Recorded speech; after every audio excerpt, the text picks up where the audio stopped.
safari. Mungu awabariki sana. Thank you. As I'd said earlier on, we have aspirants. We will not have time for all of you to speak. I request for you to stand in this order. Aspirants Kajiado Central, ambayo wanatafuta kiti ya bunge, ambayo iko na Memusi Kanchori.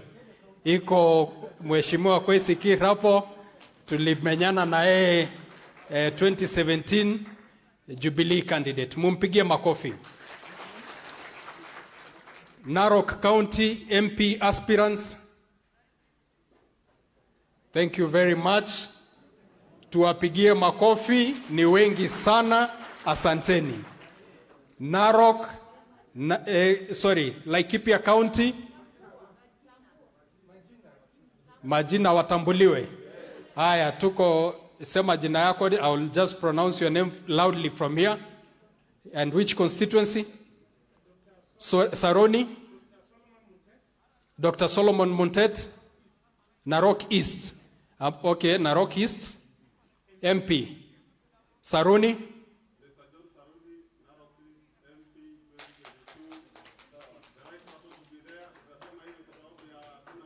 Thank you.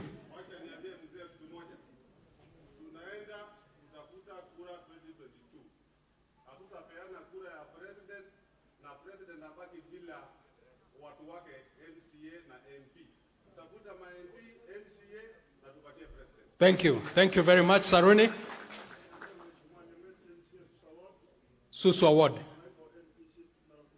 Narok East. Narok East iko maneno, eh? My brother.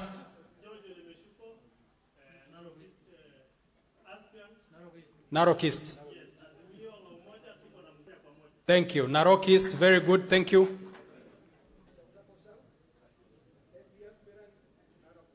Narok West. Thank you very much. Koisikir, maybe you can say something? Just nitakusikia tafadhali.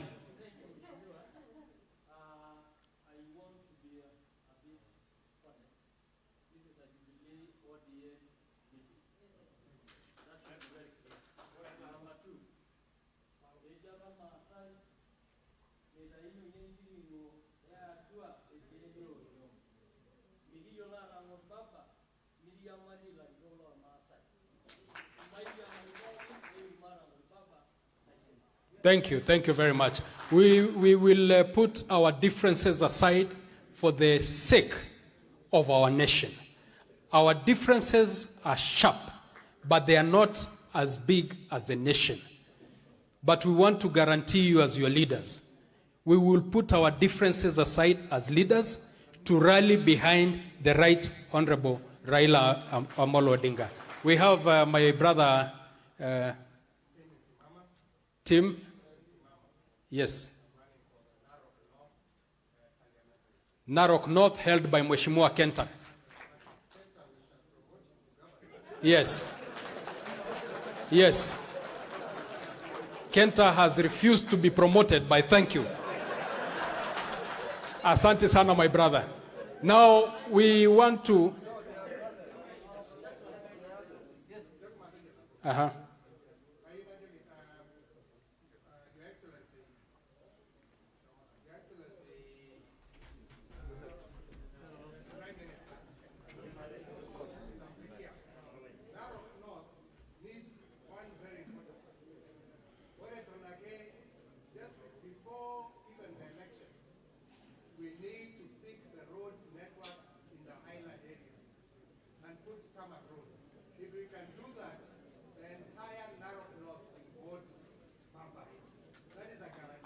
So, Asholing.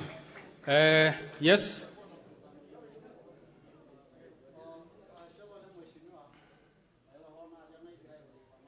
Eragiligi. Erorageye.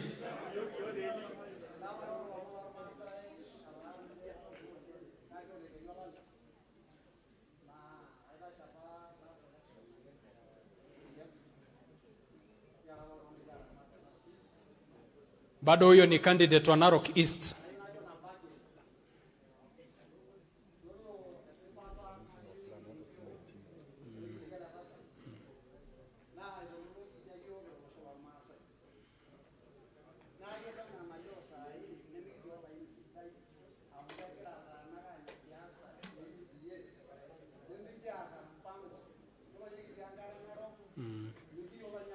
Erushugunyal Dasat, so summarize tafadhali. We want to Esane menyu yoga lala shalai.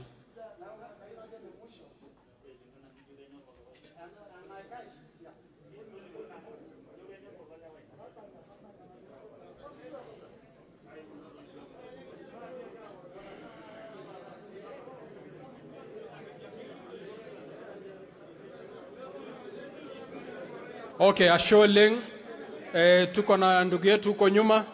What's your name? Alan Mingati.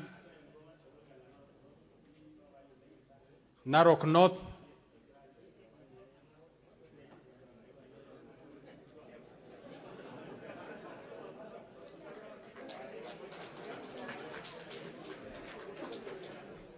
Asholeng. Asholeng. Thank you.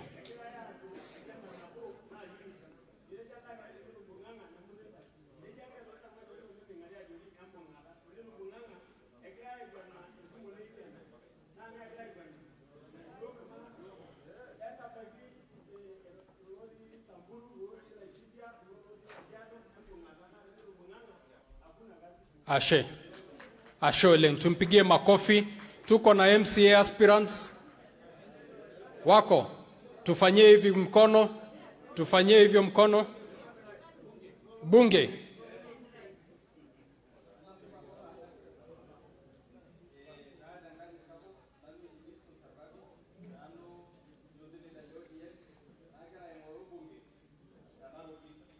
Narok East. Iko shida hiyo Narok East. Iko shida kabisa Narok East. Sawa, karibuni sana. Endo do aminyo roro gulio do leme yeu lori kaka kerodu ana kerai nafasi. Sawa, MCA aspirants. MCA aspirants. Very good. Tuwapigie makofi. Tunataka kuwatambua wote. Women rep. Women rep.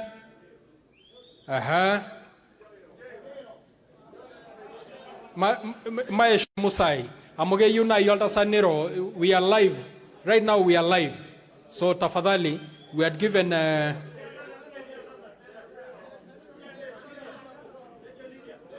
Lydia. Ndashotine rodolda kayobo. Endoroni kama nyana yanda nige ya Kajiado. Eraira shesenya Rosambur. But uliongea so sawa. Thank you. We recognize you. Enda suwa tabogin. Enda suwa dangarne Yesu. Mesi siangai. Kajo kaitodo rock nanu ambeti nyorkito. Ne akutake Masai yairo. Me ugura ata oltung'ani lagira aitafsiria. Ajo kintailo Masai enda yoloki amu nanu taa Lydia. Aji naneu enole masekonde. Tito lendi mama na yamita arkipali. Ore entai kulo Maasai. Ore ndai la yamita. Jodira rakuti. Ore taa tenkaraki sai kagira aing'oru olorika loontomonok naate ODM. Ashe. Hona keji egira le handshake. Kigira ajoki baba pening taa. Keyieu naata neesi zoning. Neesi zoning amu Narok is for ODM. Thank you. Neesi zoning. Thank you. Kaloilo. Yeah.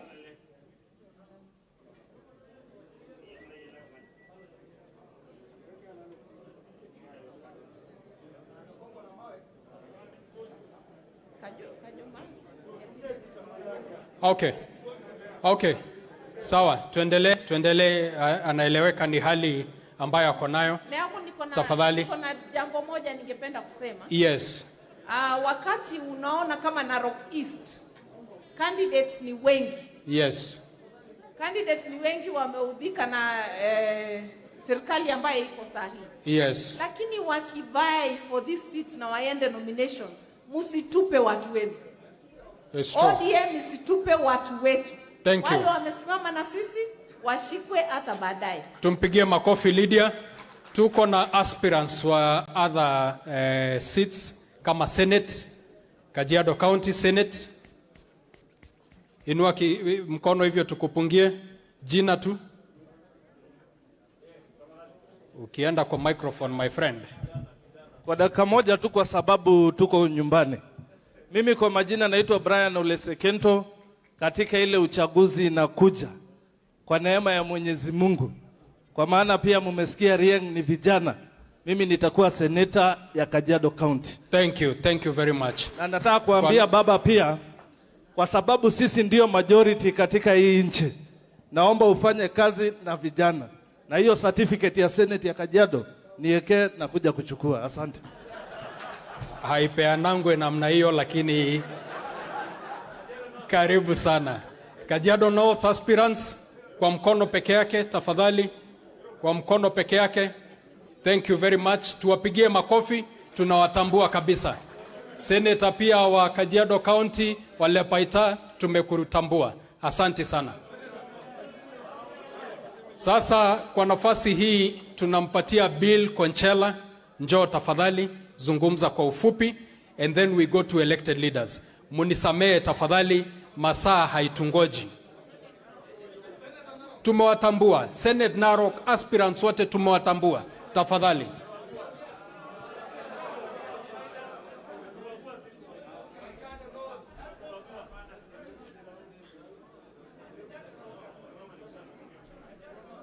Okay, Bill Conchela, and then we'll recognize you. And the Sababogi. Eva, tumpigie Bill makofi. And the Euro Rajon Billy Conchela na Nova Loquet. Nagarol only the Dukai Africa, Lucinda 800 meters to Dunia. Narol Master Nick. Miro Raja is ready. I don't know when you go show a guy is ready. Ole, what are you not leaking die? I'm waiting by your Shima. Embungadanga Jama. What about the Shirinagirigana Nangarage? Come out the Yokil Masai. Kishomompa Niki, vice president. We don't know the Biolin. Aku vice president of Kenya. Kanyo na iwe nyalata nakatikati. Baka ji mogure njitambua yok. Pegi toki ayao na busho almasa ya more bigi ago na bo. Ena na naji keji na inyo. Yola jumora bagi kejo sigiria. Pegi ako na boneja. Amuna haragi toki atu vice president. Na kitumbe yanga jo almasa ya mo. Metiolorere lotiana kop le meta usiano almasai. Waluya wako naye, Wajaluo wako naye, kila mtu wa Kikuyu wako naye, Wakamba wako naye. Kuto na uhusiano wote na kila kabila katika Kenya hapo. Hakuna mtu unaweza pata anasema, "Oh, mama yangu ilikuwa Masai." Mama yangu ilikuwa. Sasa kama kila mtu wako na uhusiano na Masai, sisi pia tunaweza kukaa na hawa watu wote na watatupatia nafasi ya kwenda kwa hata vice president. Your Excellency, I'm telling the Masai people that we have gone until we are vice president with Murumbi. What went wrong? The only problem with us Masai, we're hot blood people. We like to fight. But we need to calm down and try to bring us all together. Your Excellency, I was in Kajiado, in Namanga, on Thursday. I lost my auntie, which is still a relative to Lelenko. He knows that I was there. And I was able to talk to everybody, including even MCS. And they were saying that the problem with us Masai in Kajiado, tuko na nyumba ya ng'ombe nyeusi, na ng'ombe ya nyumba nyeupe, ng'ombe nyeupe. Manager, ingita Narok, wana nyuki. Kama hadi inatoki, ni nyenda tu ore Masai. Anyo mini ngora lalashe leno. Na Mungu amebariki sisi sana. Kwani nyinyi Wamasai ndio mlikuwa mnapendwa na Mungu zaidi kukua na shamba kuliko kila mtu. Wale shiba ngora alikisi. Hata kitikota. Wale yoke ala shamba isabuki.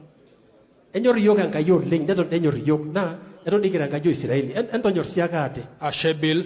Thank you. Ashe. Musi. Asante sana. Thank you. Tutarudi tena kwa aspirants wa Senate walipiga kelele sana wa Narok County. Hata MPs. Haya, simameni niwaone alafu ni tu. Sema jina yako hapo, tutakusikia.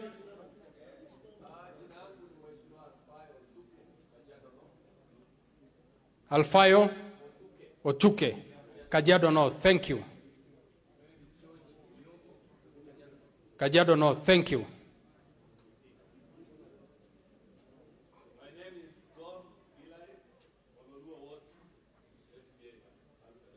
Thank you, Gor. Thank you. Thank you. Rongai Ward, thank you. Thank you.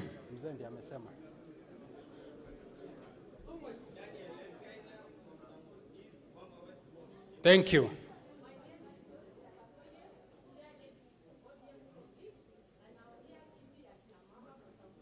Thank you, Samburu County. Thank you.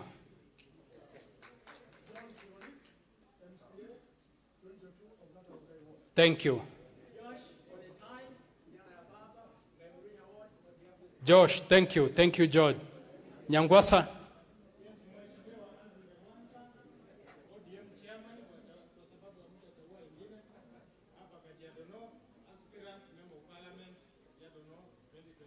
Thank you. Hapana, jina peke yake. Nyuma yako tafadhali. Nyangwasa, heshima tafadhali. Nyuma yako. Shangwe Ward, thank you very much. Yes. George. 2017 ama 22? Okay. Uh-huh.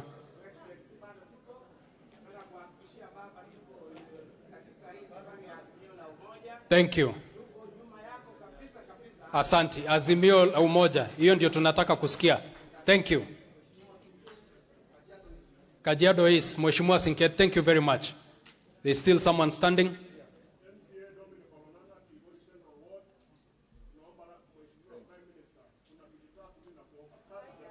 Omba moja.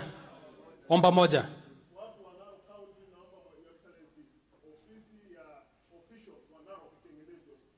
Sawa, thank you. Tumesikia.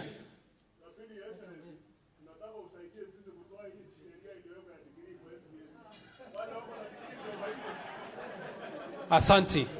The last one. Tomboy. Walenchonko.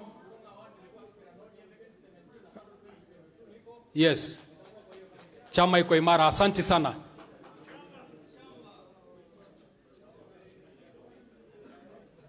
Wilson, Kajiado East. Thank you. Asanteni.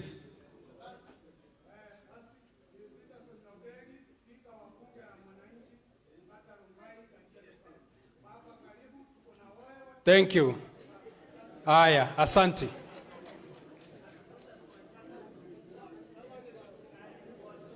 Thank you. Asante.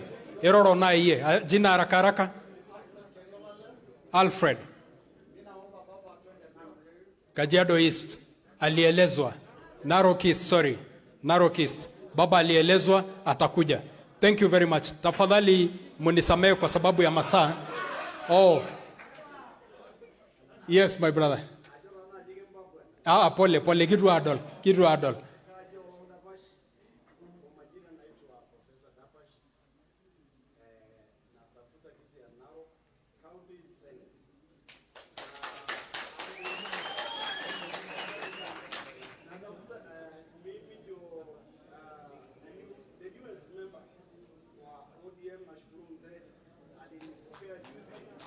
Sifuna wapi kofia bwana? Azavalisha huyu jamaa kofia haraka haraka.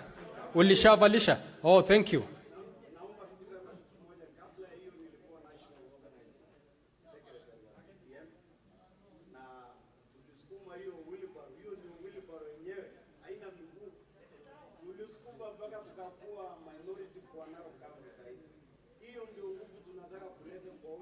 Thank you.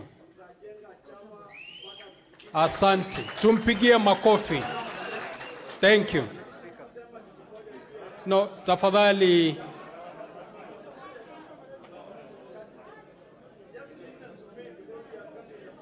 People are tired, they want to listen to Mzee.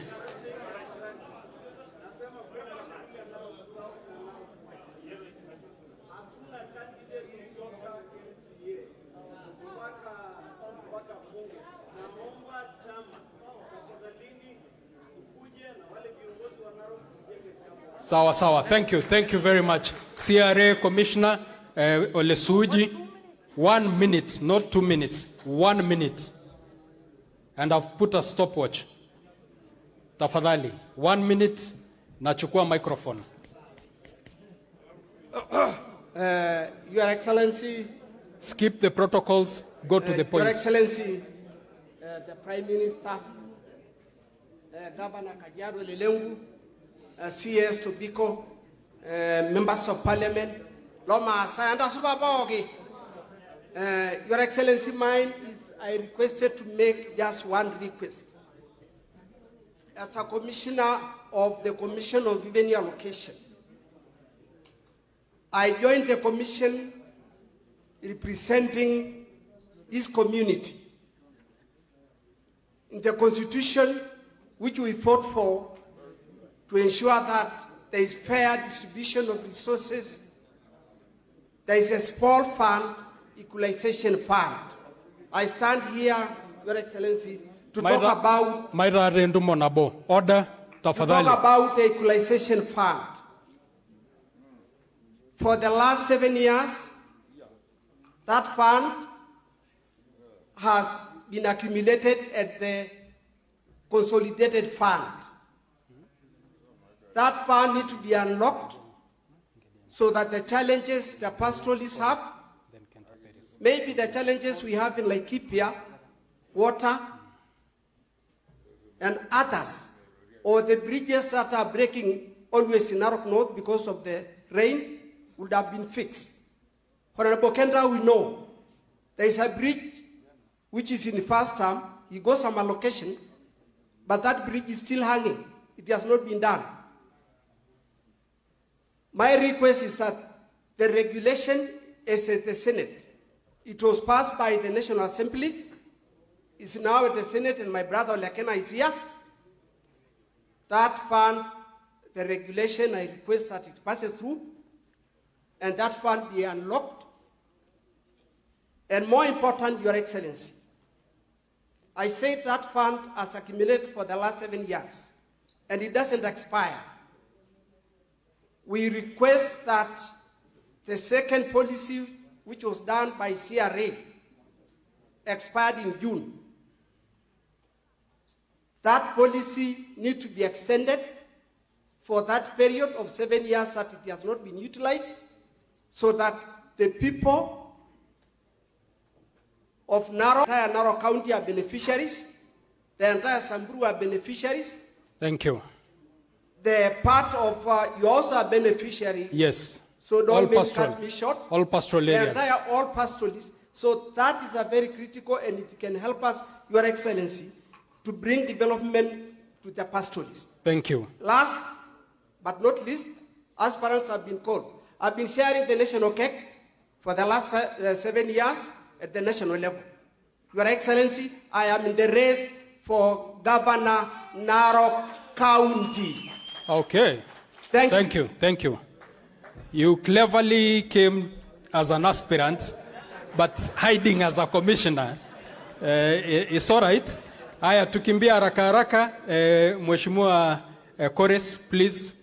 Tafadhali tuliongea kule. So I'm giving you 45 seconds. Minutes? No, okay. Seconds. Less than a minute. Asante sana. Hebu tusalimiane kama tunaonana. Bwana asifiwe. Basi baba karibu, viongozi wengine, wana county wenzangu na Maa kwa jumla. Hamjambo tena. Ningependa kuongea mengi lakini nimepimiwa, so nitaenda kwa point. Ya kwanza. Your Excellency, kwa invitation yako ile ulituma ilikuwa na wabunge 5 wa Narok, governor wa Narok, sijui Samburu, niliona governor neni hawako. Hiyo ni kitu hesabu inataka tupige, tujue huko bila hao tutaingia namna gani. Na hiyo inajulikana na watu wa Narok ndio wanajua mambo yao. Thank you. Mambo ya Kajiado si ndio tunajua. Ya Samburu iko na wenyewe. Hiyo ni ya kwanza. Ya pili, kama si wewe ulituita hapa, ingelikuwa ngumu kuweka watu hapa pamoja. Kama si wewe, sisi tuko na ile malumbano umesikia hapa. Iko lengu andi lengu, ngedienye sijui nani, iko hiyo yote. Lakini kwa sababu umetuita, na kama tunaongea ukweli, ni mzuri ukweli iongewe, ndio tujue vile tutaendelea mbele. Tunakuja hapa kusema azimio, lakini hatujakaa pamoja kulenga barabara tunaenda namna gani. Sisi kama wana ODM, mlango iko wazi kama hile. Yule mtu yoyote anataka kuja ODM kuanzia jana mpaka milele, karibuni, kujeni tuingie. ODM ni chama ya umoja, amani na upendo. Asante. Ingine, Your Excellency, kuna vile Kapara wameongea. Mzee Kapara wameongea mambo ya ukweli. Wazee ni wakulete watu pamoja. Na sisi hapo ukiona tuko na mambo mingi, unasikia wengine wanasema lengu ni spokesman wa Masai. Wengine wetu hatutambui.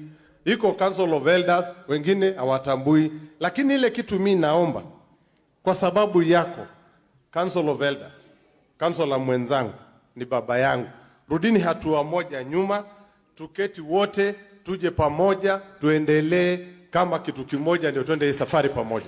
Thank you. Kama tunaongea ukweli. Ya mwisho, siasa ni msimamo. Sawa sawa? Siasa ni msimamo.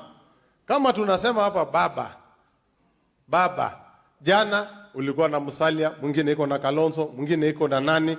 Msimamo kama hakuna mahali tunaenda. Kwa hivyo wenzangu, kama juzi lengo aliendorse Kalonzo tarehe 7 mwezi ya August. Leo hapa endorse baba na usimame kamili.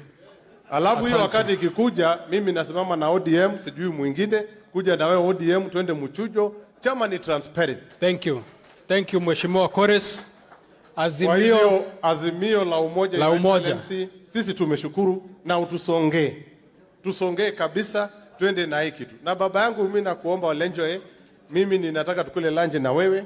Nilikuwa nimeambia Tobiko atunulie lunch. Twende tuongee, tuone hii vitu hii council litaingia namna gani laini, na wote tuweke kando. Lakini na wewe kama chairman, kama Roshogele Gweresa Ngaika, wacha tulimane, tukigongana wewe kuja katikati yetu, sema wewe kijana kuja hapa, mwingine kuja.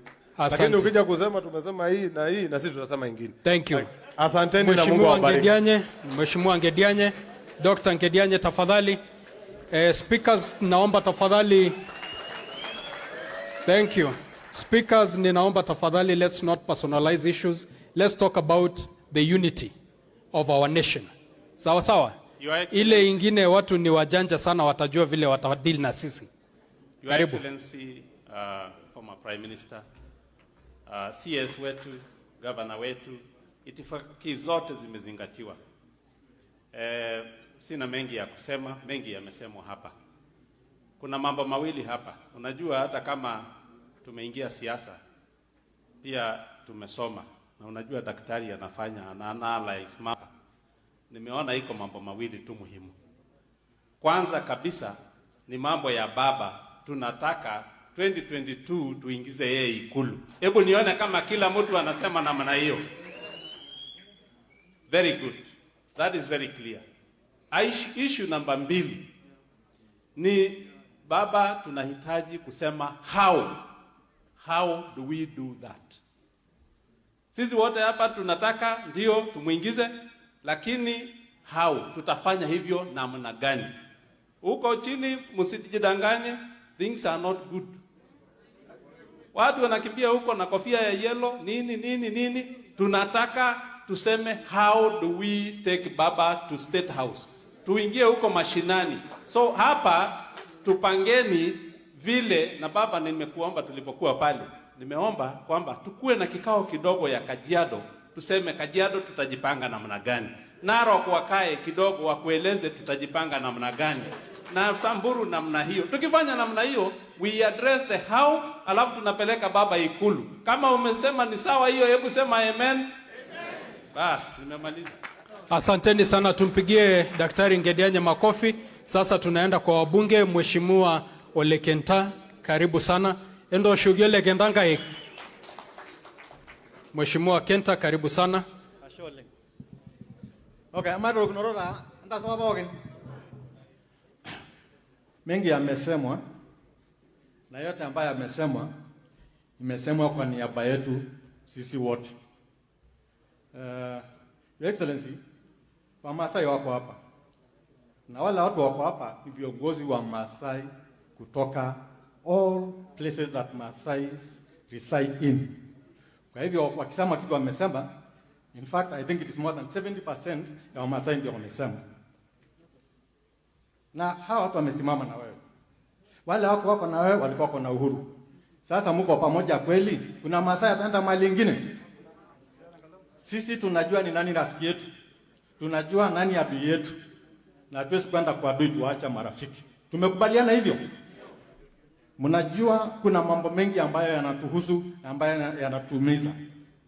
Ardhi yetu, msituni ya Mau, mali zingine zote. Kama sio hawa Minister Lengu, sisi wengine wote na Raila na President Uhuru Kenyatta hatungepata Mau. Mtakubali tena hiyo msituni ambayo babu zetu waliweka irudi tena sababu ya kukataa kusimama na kusema haki yetu ni hii? Mtakubali tena iende? Mjue tukizungumza saa hii kuna watu wanaviringa huko, wanangojea siku ile kura itapigwa, wanaingia huko sababu wanafikiria watachukua uongozi. Kwa hivyo ujue kitupa kura huko unatuumiza sisi na sasa sijazo. Juzi tulikuwa na mkutano, niwaambie na minister anajua, tulikuwa huko Njoro, bondari ya Njoro na Narok, mambo ya nyasi ya ng'ombe na maji. Unajua vile watu wanasema? Walikuwa wanasema Masai wakatazwe wafungiwe lete ng'ombe wao kwa msituni hiyo kula nyasi mpaka after election sababu sisi ndio tunashinda. Kweli mtu akisema hivyo, kama anataka kutufungia hiyo mwaka moja ambayo imebaki, na je siku ile watachukua? Tutabakiwa chochote?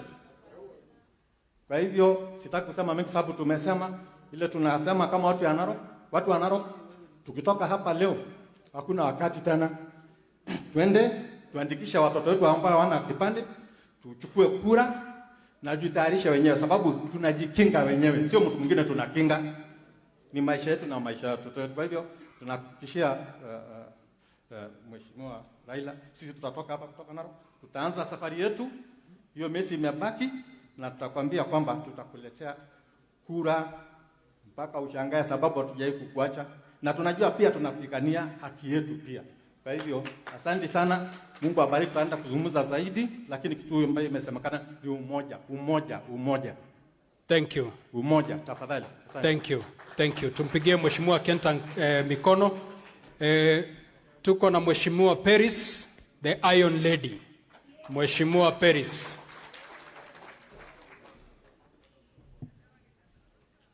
$50 seconds.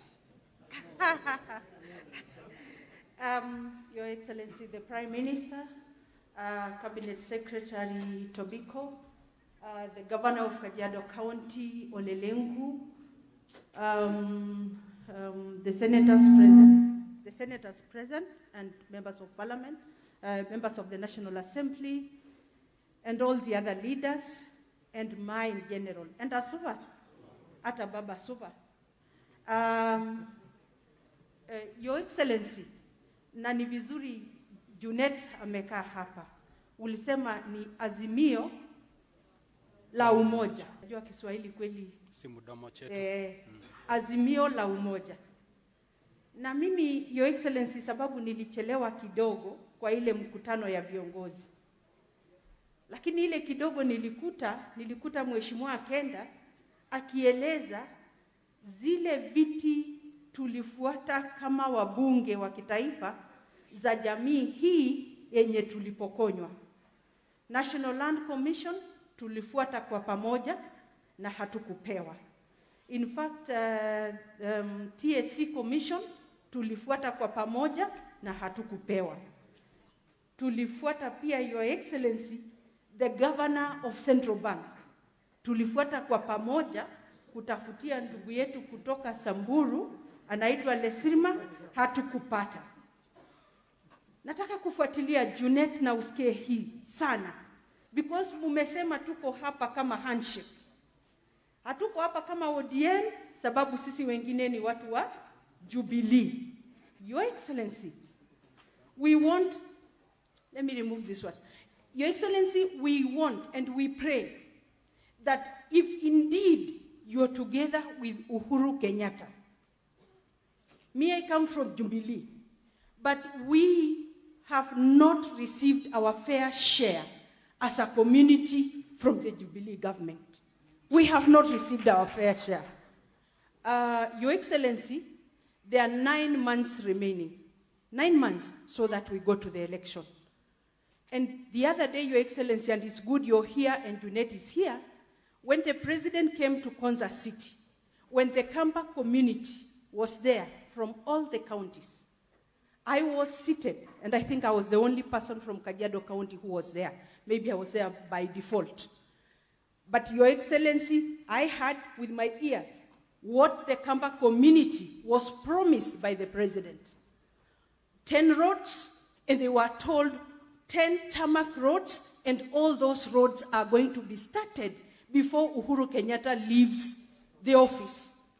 What is it that we are getting as this community before Uhuru Kenyatta leaves office? What is it we are getting? There are so many commissions that are falling vacant. We need our people in those commissions. Your Excellency, also, if Uhuru Kenyatta, the President of the Republic, is true to the handshake, he is yet to direct his troops. Those of us who are here, we have not been directed on what direction to go.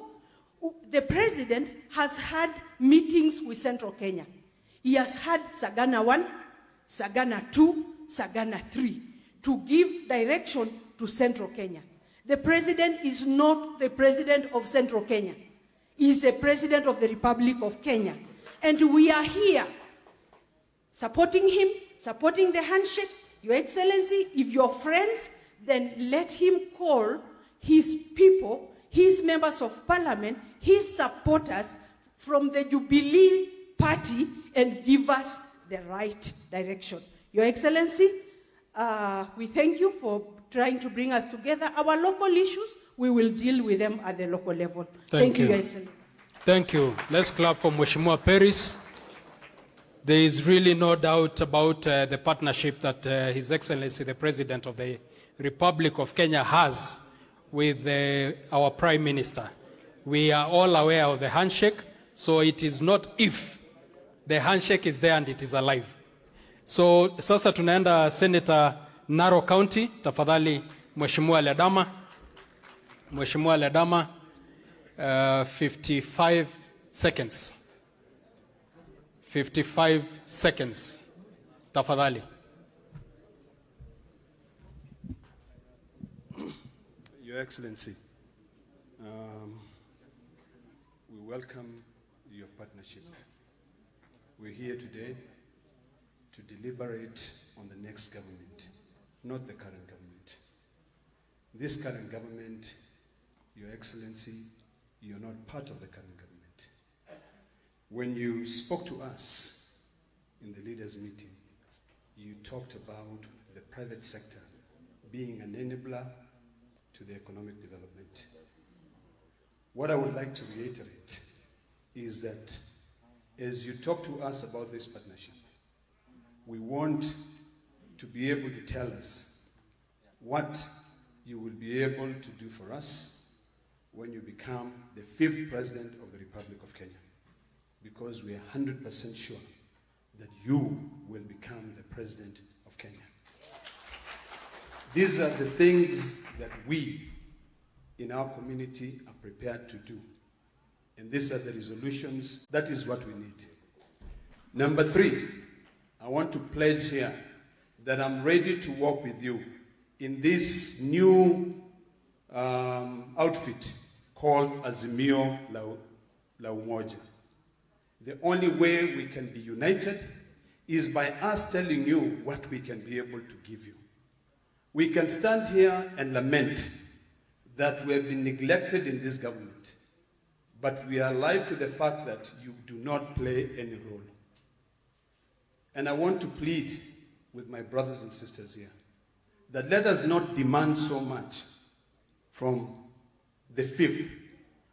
Let us plead with him to consider us, because we want employment. We want the private sector of the Maasai nation to thrive. We want our economy, which is the cow economy, to be able to thrive. We are bleeding, Your Excellency.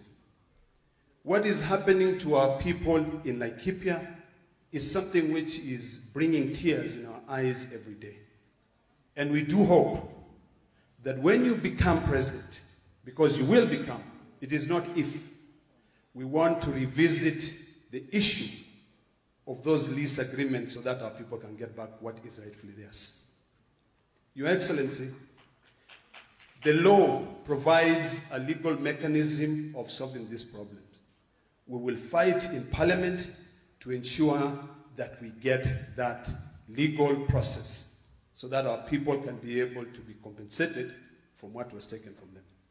I want to end by speaking in Maasai. And I'll say this. Mama Saibolo. Ndogitunu ni na gram tundai. Ore ndogia dokoya na olom. Ore niare na ormena. Ore neuni na enkeba. Ora ger ni godwa te kuna rutinu ni inakata kimponga anolusho. Nigi damo ilchamus. Amono dongule order the cotton patient representation the bunge. Nigi damo isambo loti Laikipia. Nigi damo rentile. Dongana po ken langa jama. Niki magi dogina dia dolda jala. Kagora ni nigi asena. Ne abur morwa ki bua shoko. Nigi ndari ano lo sholor Masai. Ore sia yendi mamao keshore lewa enjunet enye. Medol morwa lorwa le kaya enjunet enye. Ki bala dogni boga nigi asida anenga je or Masani. Mara balgona dogitin. Mara shet elaba yana mwibunga yok. Ne mere dogi na uru yok. E modai nikiada yok wenki ba wolom. Warmena ninyana mutu yok. Finally, Your Excellency, I want to give you apologies from 3 individuals. The governor of Narok called me and said he was out of the country. Yesterday, I spoke to him because students from Eorekule burnt the school. So we're trying to get the fire extinguisher. We stayed up, that's one of the reasons why I was late. He would have been here, but he said he's out of the country. Number 2, your son, one of your boys, Oibo Morintat, is currently recovering from COVID. He was hospitalized for 10 days. He asked me to apologize that he was not here. And finally, Your Excellency, all positions, and this is the only thing that I'll lament here, all positions in the private sector that have been given to the Maasai professionals are shells that have been robbed by other people. We have Kenya Postal Authority, Lekolol, it is a shell. We have National Oil Corporation, Ole Morintat, it is a shell. And in particular, the issue of National Oil Corporation, there is a company that stole 9.3 billion shillings from the public. And that is why so many people are coming together to try and take that. We hope that when you become the 5th president, you can be able to implement Article 2265 of the Constitution. I thank you. Thank you. We plead, we will support you. Thank you. Thank you. Thank you, Mheshimiwa Ladama. Now tumeenda kumaliza upande ya viongozi, but I want to recognize leaders still from this community and friends of this community. It will be bad for us not to recognize their presence. We have Honorable Kidero, who was a former Governor Nairobi County, tumpungie mkono. Asante sana, thank you for being with us. We have Honorable Odur Ongwen. We recognize you. Party Director, we have SG Edwin Sifuna. We recognize you. We have John Oleketora, Chairman of Vijana. Innocent Kato is around, not feeling well. We have Lydia Ntimama, who had spoken. We have Christine Lemain. Mheshimiwa Christine Lemain, we recognize you. We have Amos Ntimama, spoken earlier. Senator Daisy, we recognize you. Wale Saruni, we recognize you. Leparao Morintat, we recognize you. We have the chair of Maa Unity, Mua. Wale Pasha, we recognize you. We have Bishop Olemeli, who is the sub-county director, Kajiado Central. We recognize you. We have many other leaders who are here. If I have not called you by name, we recognize all of you. CS Keriako Tobiko will acknowledge all the civil servants who are here. Your Excellency, I want to give a few of my remarks for half a minute. And I want to say that as a leader from this community, I want to say we will support you unconditionally. Please mark that. We have 9-10 months to elections. What has not been done in 9 years of Jubilee cannot be done in 9 months. Let us not bombard Mzee with all these things. We want to look at the bigger picture. The bigger picture is take the presidency. We are telling you right now, go and talk to the president. Pia wewe unaenda kuongea na mtu mwingine. And it's already a government that is divided. We want your government. We want to talk directly to you. Na tunajua utatufanyia. Now, Your Excellency, when we say we'll support you unconditionally, there are just a few things that I would want you to remember. And I will be here, God willing, to remind you. The first thing, Your Excellency, climate change affects this community in a very bad way. This is one of the communities that needs to be discussed internationally on how they are losing their livelihoods on climate change. Sahi, Your Excellency, wakati ya ukame, hawa watu wanapoteza mifugo yao. When you get into power, Your Excellency, come up with mitigation measures that will help this community fight climate change. Your Excellency, we have an issue of education. And speakers have talked about a position of TSC Commissioner. The reason why we were targeting that position is the kind of mess that is in our areas. Your Excellency, we have schools in pastoral areas of children population of more than 300 with only one TSC teacher. Your Excellency, education is the only thing that will bring this community to the level of other communities. And that we are not being given a fair opportunity. So, Your Excellency, in your government, tunataka maswala ya elimu ipewe kipaumbele katika hii jamii. Your Excellency, invest in infrastructure. Tunalia hapa mabarabara. It is an open secret that the only place that you go to na hakuna barabara kabisa ni Masaini. It's pastoral areas. We've been neglected. We do not have water, Your Excellency. Our children are drinking from pots that cows drink from and pee on. Who in this day and age still lives in that kind of life? Your Excellency, communities in this country have showers in their houses. We are not asking for showers. We are asking for water to come nearer to us.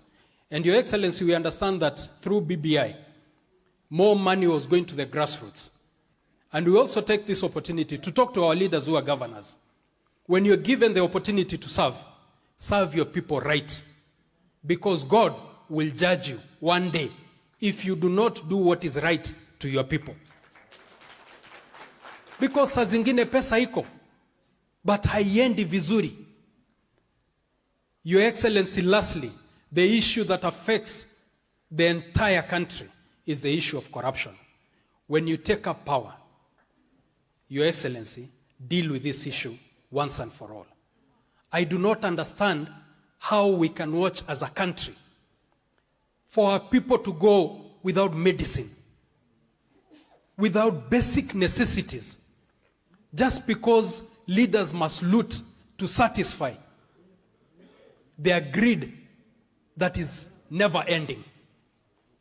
Your Excellency, these are the issues that when you come to take over that office, I request that you remember, because the last one will deal with every issue that affects not just this community, but the entire country. With those few remarks, I take this opportunity to welcome the Governor of Kajiado County, Governor Olelenku. Tumpigie makofi. Karibu Governor, chukua program kutoka hapo. Asanteni sana.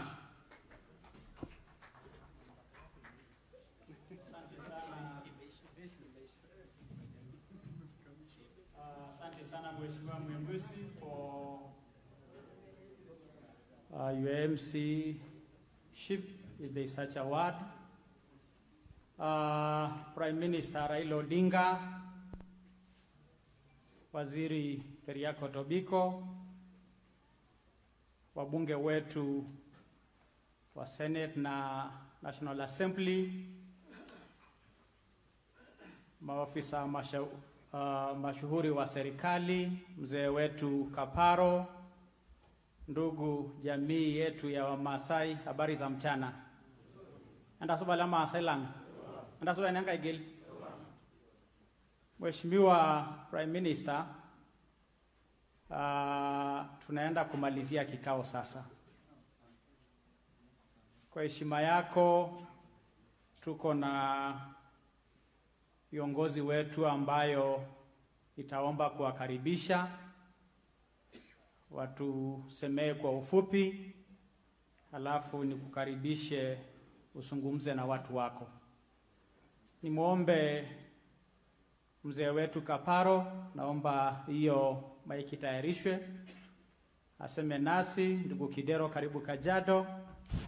We are happy to have you and many of our other friends who are not part of the Maa leadership. Kwa hivyo mzee Kaparo, karibu.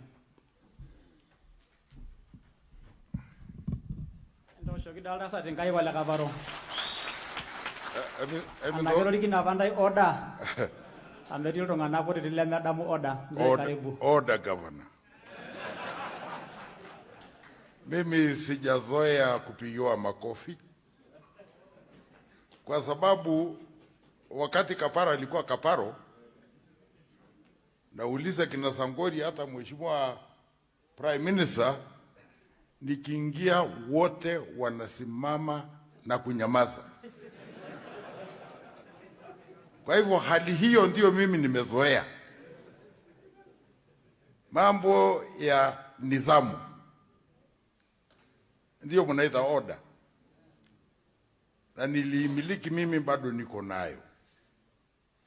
Naomba wa Kenya, manake jamii ya Kimasai ni wa Kenya. Naomba wa Kenya popote mliko, wa Masai mkiweko, muangalie na kujifunza kwamba siasa ni maisha yenu. Uliambiwa na mzee Moi, siasa mbaya, maisha mbaya. Na mimi naona siasa inapinduka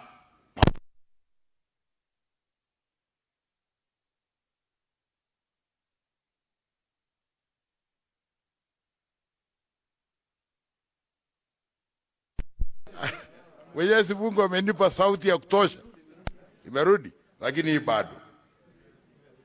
Na waambieni, mimi nimekuwa kwa siasa kiasi, na nimekuwa kule sio kama mtu wa kushungulia, nilikuwa kama prefect yake. wakati nilipokuwa spika mara ya kwanza 1993, nilikuwa miaka 42. Wengine wenu wanafikiri nilizaliwa nikiwa mzee.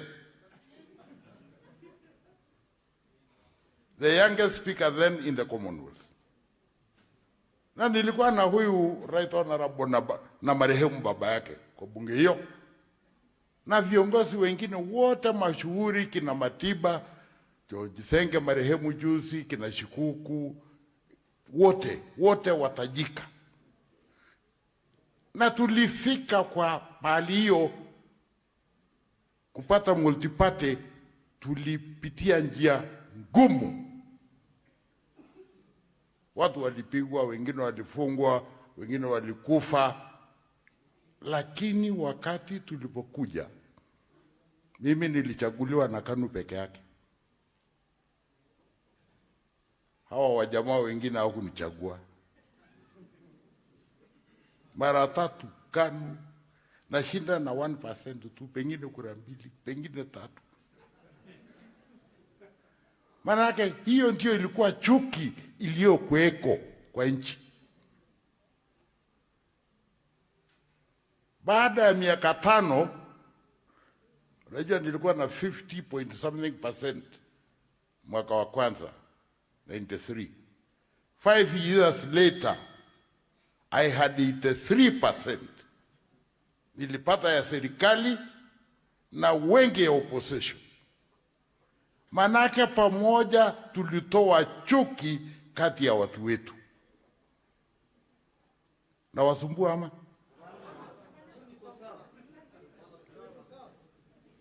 Tulitoa chuki kwa siasa. Yawezekana mukose kusikizana kwa jambo fulani, lakini sio lazima iwe vita. You can agree to disagree. Ndio uliona 5 years after 93, 98, nilipata 83% ya kura. 5 years later down the road, nilipata 99. Ni watu wawili tu wakunipigia mimi kura. Ni kweli. Kwa sababu tulileta Wakenya pamoja. Wabunge waliniona kama na washunga wote kwa haki. Na hiyo haki ndio mtafute. Na hiyo haki ndio mpatie Wakenya. Na wale wanaozungumza mambo ya Laikipia, na nyinyi ni wageni, hamujafika kule, naomba tafadhali msituletee kisirani. Laikipia ni kama Kajiado hii. Kuna kabila yote Kajiado hii. Hivyo Laikipia. Na mbona Kajiado hii hampigani? Laikipia ni kama Narok. Kuna kabila yote huko Narok. Mbona hawapigani kule? Sisi baada ya miaka 4 tunapita a session of violence, politically instigated.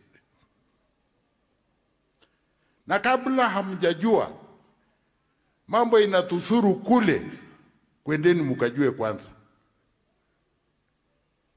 Mwaweza kuzungumza hapa, mkafanya watu wengi wapoteze maisha kule Laikipia. Na mimi si mgeni Laikipia. Wale wanazungumza hapa vikali about Laikipia, wengine wenu hamjakanyanga huko.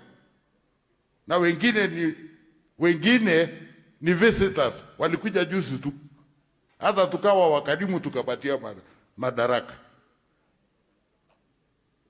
Lakini shungeni, kuna Wakikuyu kule, kuna Waturkana, kuna Wamasai, kuna Wasamburu, kuna Wakisii, kuna Wazungu, kuna Watugen, Kalenjin, kabila yote wako. Kuna Wapokot. Hawa ni Wakenya. nao wote wanastahili kupewa haki yao na kulindwa vizuri. Mimi ni Masai, na kama si Masai kamili najifanya. Kama mnapenda ng'ombe, napenda, na nashukia sana ng'ombe kuuawa, lakini mbona mwataka kwenda kulisha ng'ombe yenu kwa mashamba ya wengine, mahindi ya wengine? Ng'ombe yao ni nini? Si ni hiyo mahindi? Kama unasikia uchungu ng'ombe kuuawa na yule mwenye mahindi yake imekuliwa na ng'ombe yenu, hasikii uchungu? Si ni Mkenya? Kama tunataka kusaidia huyu mzee, na nimekuja hivyo, nimekuja kwa sababu nataka kumsaidia. Mimi si mtu wa ODM, wala mimi si mtu ya Jubilee, mimi sina chama sasa, lakini niko na kura, lakini pia nina sauti, na pia nina ushawishi, na nimekuja kutumia jina langu, sauti yangu, maarifa yangu kwa huyu. Na yule atakasirika atadu.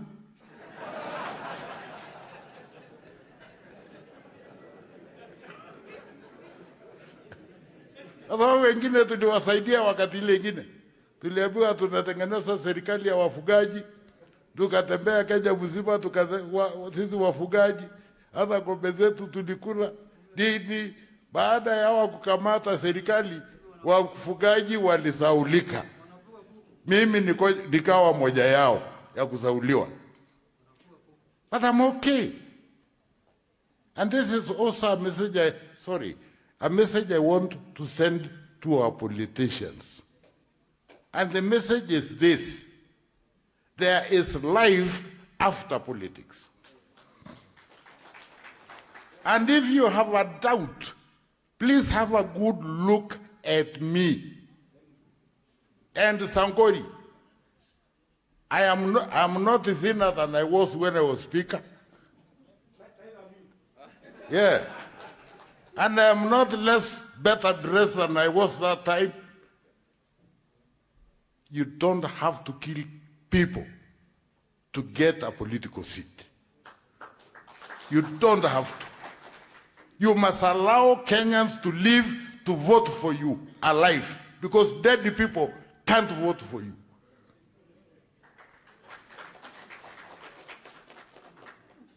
And you must allow Kenyans to be alive to vote for you and to get the services you have promised to give them alive, not dead. Unasikia? Wamasai walisema hivi, ikienda kumalizia, fisi, si mnajua fisi? Fisi ako na ng'ombe, ako na mbuzi, ako na duka, ako na biashara. Fisi ana. Sasa Masai kauliza fisi, nawe fisi una hiyo vitu yote, wewe unatoa wapi chakula? Fisi akamwambia, chakula changu ni kingi. Yule mtu yote hasikii yale anaambiwa, anakuwa chakula yangu. Muamue kama mwataka kuwa chakula ya fisi. Na kama mwataka kuwa chakula ya fisi, msisikie maarifa mazuri mnapewa, mtakuwa chakula ya fisi. Mwisho, methali ya Kimasai walisema, kwa baba tamuldi ankik olenjatala uiroli. Yani unaona, sijui huko Nyanza kama umbwa wanakula mafi, manaka hapo Umasaini zamani wanakula bila choo. Sasa Wamasai wanaangalia hii umbwa kila mara anakula tu mafi, kazi yake ni kula mafi. Akauliza, kwa nini hii umbwa anakula mafi? Masai mwenzake akamwambia, huyu umbwa amekosa ndugu yake ya kumwambia mafi inanuka ni mbaya. So nanyi, na nyinyi ndugu zangu wa Kenya, na hasa nyinyi ndugu zangu wa Masai, kama hamsikii yale mazuri mnaambiwa itawasaidieni, mtakuja kula mafi. Ama na kama hiyo njia ndio mtaamua ya uongo, kwa sababu mtu anakuambia uongo mchana, si ni mafi anakuonesha njia? Ama anakueleza ile kitu haiwezekani, si ni mafi anakuonesha? Basi mtakuja kujengewa dining hall kubwa sana ya hiyo kitu. So let's uza. Kwani mnanyang'anywa na nguvu? Si mnauza, kisha mnauza, mnaenda kunywa naye bar, mkamaliza naye na pombe, alafu Laikipia. Si mwache kuuza yenu? Washeni kuuza yenu. Na kama mnaamua kuuza na mashamba yenu, kubalini kuishi na wale wamenunua, kwa sababu walitoa pesa yao na ni wa Kenya. Nina haki, right honorable. Hawa watu hawatataka tena niwazungumzie. Si mmetoshana na mimi? Mmetoshana na mimi sio? Bado mimi nawaambieni, hata kama mimi sio ODM, hata kama mimi si Jubilee, nawaambieni huyu bwana hawezi kuumiza Wamasai. Melego pinyi, mete ndiko peya. Aijojo ke? Kesa? Aijojo rijojo le? Iya. Amele, emeyou, engoriyo ngang, pigi mitigi sininye ironyi. Na baka jogi lobo idare. Were sinta ibubu enjore, ibubu engoru endugo yongishu, meralo ilelek, ana monyit. Engoru enebir. Engiyeu. Amunga ido tojo menariki normaasani engiyeu ormongo. Wanga ido tiakanta imikindi maturika nakop. Amada na bolong ara speaker ketelia parliament amwe atila dinto monomiet.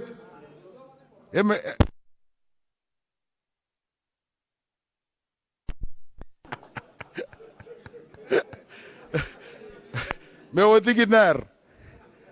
Abo iyo beki jetore na gol. Hamala lot arinto monomiet katusu Kenya benki yama. Panga yo tiakanta ika su Kenya ntai kulori gitu. Iyo le meishon ko yon. Na iyo ko ta ki sepe. Amukita ekisepe. Megura ba gilulu tunganak amuke didikino na galoni igalulu amu ishoga nda njilingini tomon no miet ana ishoga nda shanga. Emeremero lo show tondo kitinalele. Hiyo yote ni Kijaluo. Unajua hata jina yangu ni Kijaluo, Kaparo, when I remember. Your Excellency, remember Kaparo these people. When you become president, Kaparo the Masai. Asantini.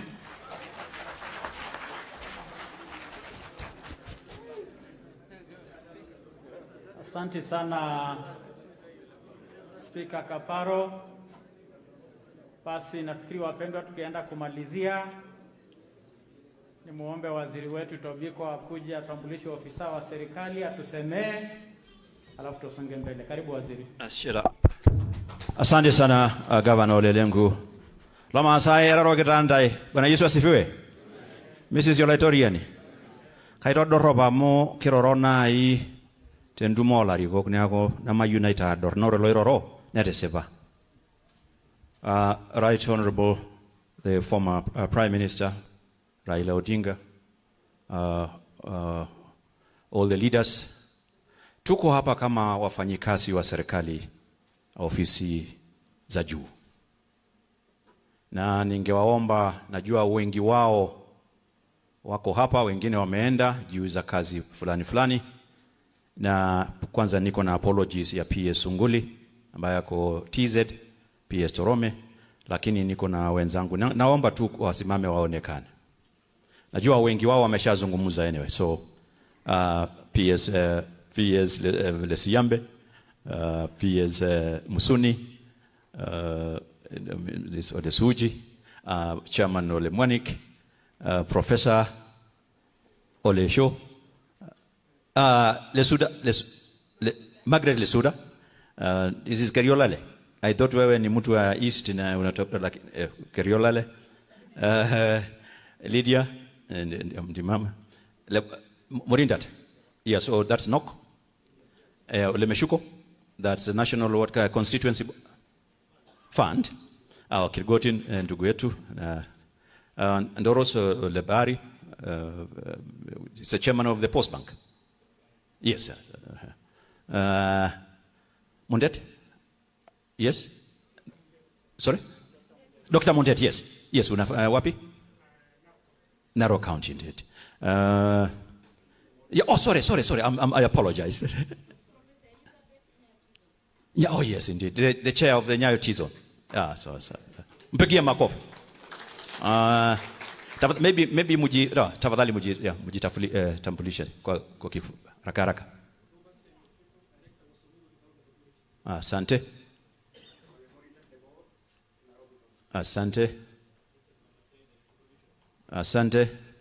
Nani kuna wengine wamesimama pale kwa mlango? Wapi Olekena? Oh yes, Olekena. Naona engineer Ngadayo pale. Asante sana. Kuna wengine nimewacha. Wapi Kisotu? Charity Kisotu, the acting chair of the Public Service Commission. She was here. She is, yes. So Honorable Prime Minister, tuko hapa kuja kuungana na viongozi wa jamii ya Maa.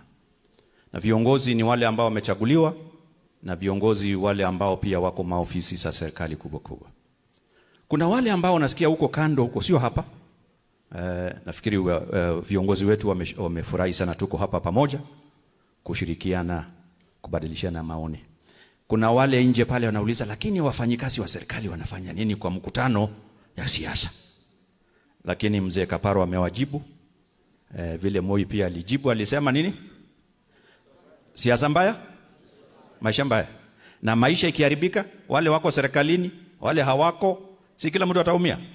Kwa hivyo tuko hapa kuhakikisha tunafanya kazi pamoja, tunaonyesha jamii yetu direction, tukishikana mikono na wale ambao wamechaguliwa. So tafadhali waelewe tuko hapa by right, by our right as leaders of the Maa community. The second point, right honorable, ya kwanza ni azimio la umoja. The amareke masai geje nanyo iya olingo lana boisho. Olingo lana boisho in Kimasai, if I am no lelengu, it's a better mass speaker than I, but olingo lana boisho. And there are a number of leaders who spoke. And they asked very valid questions. I think Governor Ngedienya aliuliza maswali. Okay? Na Kaparo pia. Why are we here? Why are we all from all corners of the Maa nation? Right Honorable, you called us and we came. And actually if it was not because of COVID, tungekuwa hapa kwa wingi sana. Wacha wale wanaletwa kwa mabuses na lori zingine kupelekwa pale ingine. Hapa tungekuwa tumejaa zaidi. Na sisi hatukuji kutafuta handout unlike what happens in other parts. Na handout na wewe wao waliuza ng'ombe zao, mbuzi zao kuja hapa. Manake sio kuja kupewa bahasha. So we are here azimio la umoja. That is to show a partnership, to endorse the partnership between the Maa nation and the Right Honorable former Prime Minister Raila Odinga, so that there should not be any ambiguity. Sio kwamba sijasikia vile wamechora already maktaba hayo. Hiyo ikisomwa iwe very clear kwamba azimio letu ni wa Maa Nation na nani? So there's no ambiguity. Wale wengine wanataka kuja but the responsibility, the obligation is between the partnership between the Maa Nation and the Right Honorable Raila Odinga. Now why? Why? Your Excellency, you have already demonstrated, actually you have sacrificed your political future for the Maa Nation. Kala riko ni doita nagaro nguru olori kale president ae long onyonejo. Tena kala wolorika. Tena kala wolorika njai kaja. Ame damu murui? Ama roi beita she the Right Honorable nejo 209 nejo maneno ya Mao non-negotiable. None? Not just for the Maasai, not just for Narok, not just for Kenyans. Usual terminology that you owe this a debt. No. We're not saying as a Maa Nation we owe you a debt. No, we're saying you have earned our trust. And I'm a separate. I'm a window yajogi olega jichomo ama enejing lori kakanyo intasi yok ame depara itodo lua tejo. Yeah. You have earned our trust. You have earned our confidence. There is no other leader. Na tunawajua kwani kuna mtu mwingine atateremuka from the skies between now and 2022.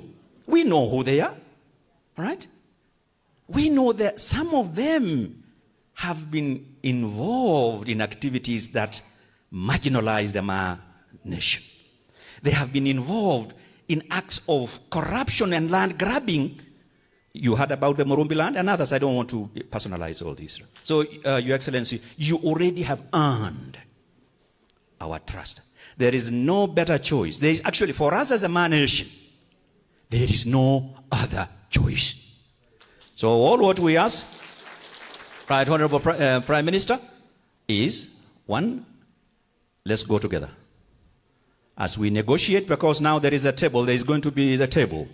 Please ensure that the Maa Nation sits at the table. We do not want to become part of the menu.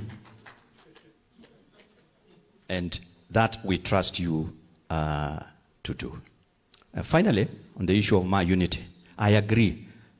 Ijawara Maasai, ore nemesho lange ore nemesho lanyo. Nejo mera ndo ore ngaji nare ro no bene kanyo. Angai neme kwete gya itawolomi. So I agree.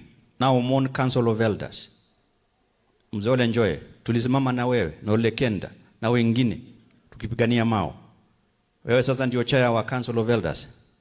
Aomone ntai enda alarishak. Enda alarish. Aki anyete ntai nige nyore ntai. Nemigi juro lori me lori kale siasa ke krabo nwa orte ne we. Ha kebolo. Amulto ana ro kelonyo. Kaki ore pelo mete ndogi na usu losho. Ndogi na usu losho. Nege bal igos ang nege bal si yongo nango shikir ne ore menali kiata kira tayari. Damu mwaba ni giara tena rocks.